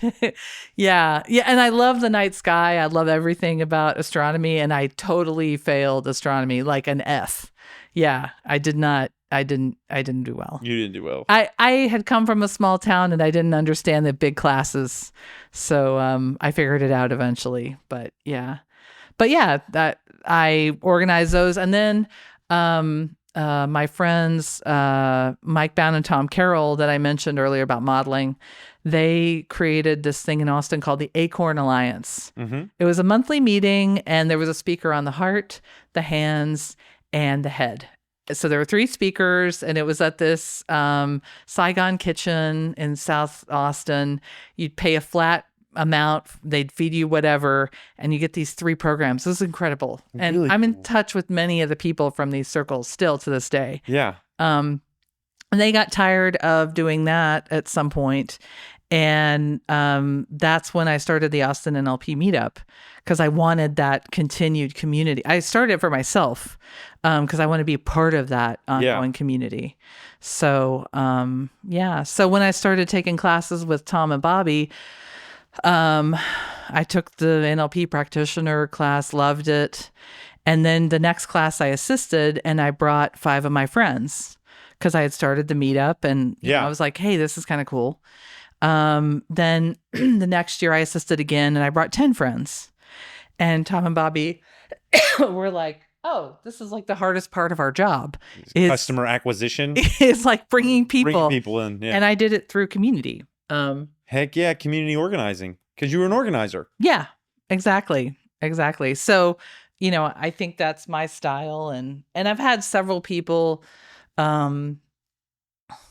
want to copy that, and I don't think it's for everyone. I think it's my personality and my strengths it works for.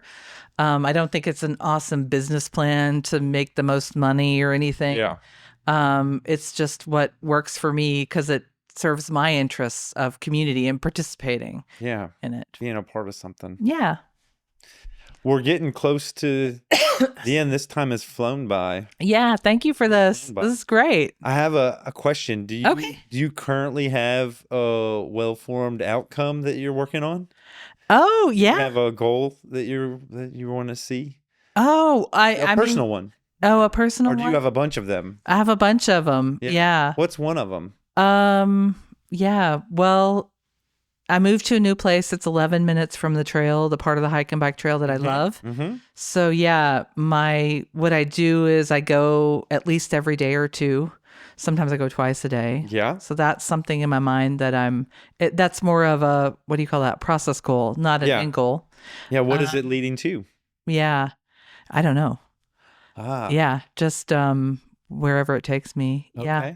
Yeah. And I mean, like a personal goal, a professional goal is I'm running the NLP practitioner certification training again. So that's coming.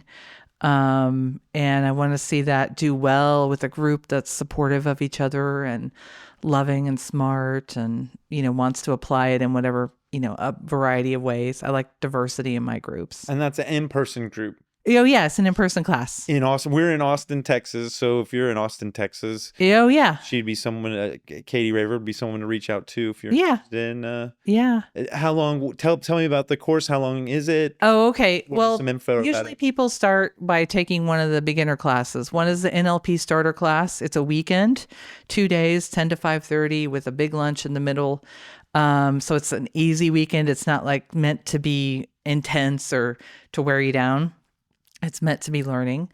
That's all about mindset, the mindset tools of NLP. And the other one is Design Your Powerful Life. And it takes people through the process of developing a goal that you are intuitively related to, that is naturally compelling and inspiring to you, so that it draws you toward the future.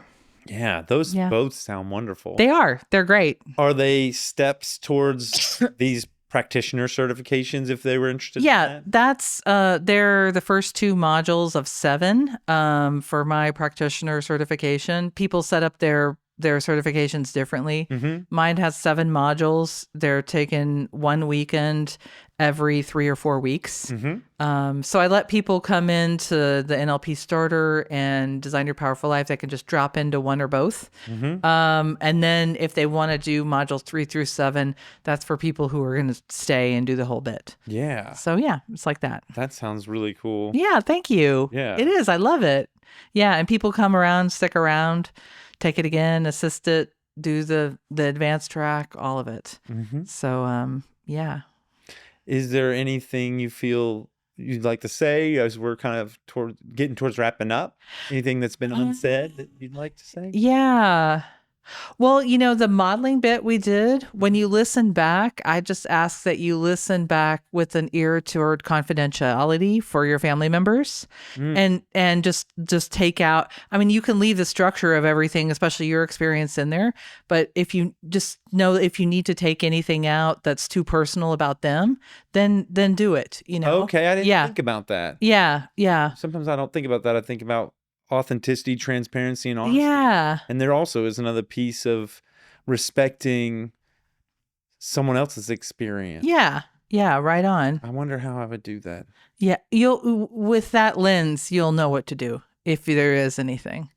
Yeah. Yeah, what else? This is super fun. Yeah. You Yeah. enjoyed it? Of course. That's good. Yeah, we had tarot cards, we had improv, Yeah. got to do some modeling of you and your awesome abilities. I'd like to use this with my guests. Maybe try this with a guest or two in the future. Yeah, Like use a NLP modeling kind of program. Yes. 2 or 3 guests, and then maybe Do it. see how it would feel. Yes. Do you have an example of that I could use, like a source book? Yes, we can talk about it more. Okay. And one thing we could do is we could do a couple of collaborative modeling sessions. Mm-hmm. So that you could also get a feel for when they're very different, because sometimes they go different directions. Yeah. So that I would know how to bob and weave. That'd be a blast with the person. Yeah. Heck yeah. That's how I learned with Mike, is that we started, I observed him and then we started modeling together, and it was so fun. Yeah. So yeah. Cool. Okay. Well, this has been Phil Phails. Phil Phails at Rebounding. Phil Phails at being a fool, being the world. Phil Phails at so many things. Yeah. We've been here with Katie Raver. She's an NLP master trainer, right? Yeah. What else did we say? She's also an adventurous heart, which you heard from her stories in the Pabst Blue Ribbon Bar, and a student of Tom Best. Yeah. And this has been wonderful. Yeah, I really thank you, enjoyed Phil. this time together. Me too. Thanks. You can wave bye. Are you a hugger? Okay, bye for now. Sure. Hug? Yeah, I'll take a hug. Heck yeah, you just move this thing aside here.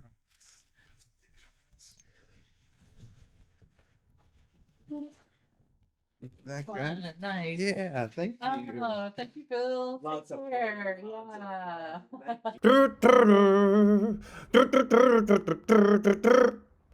Thank you.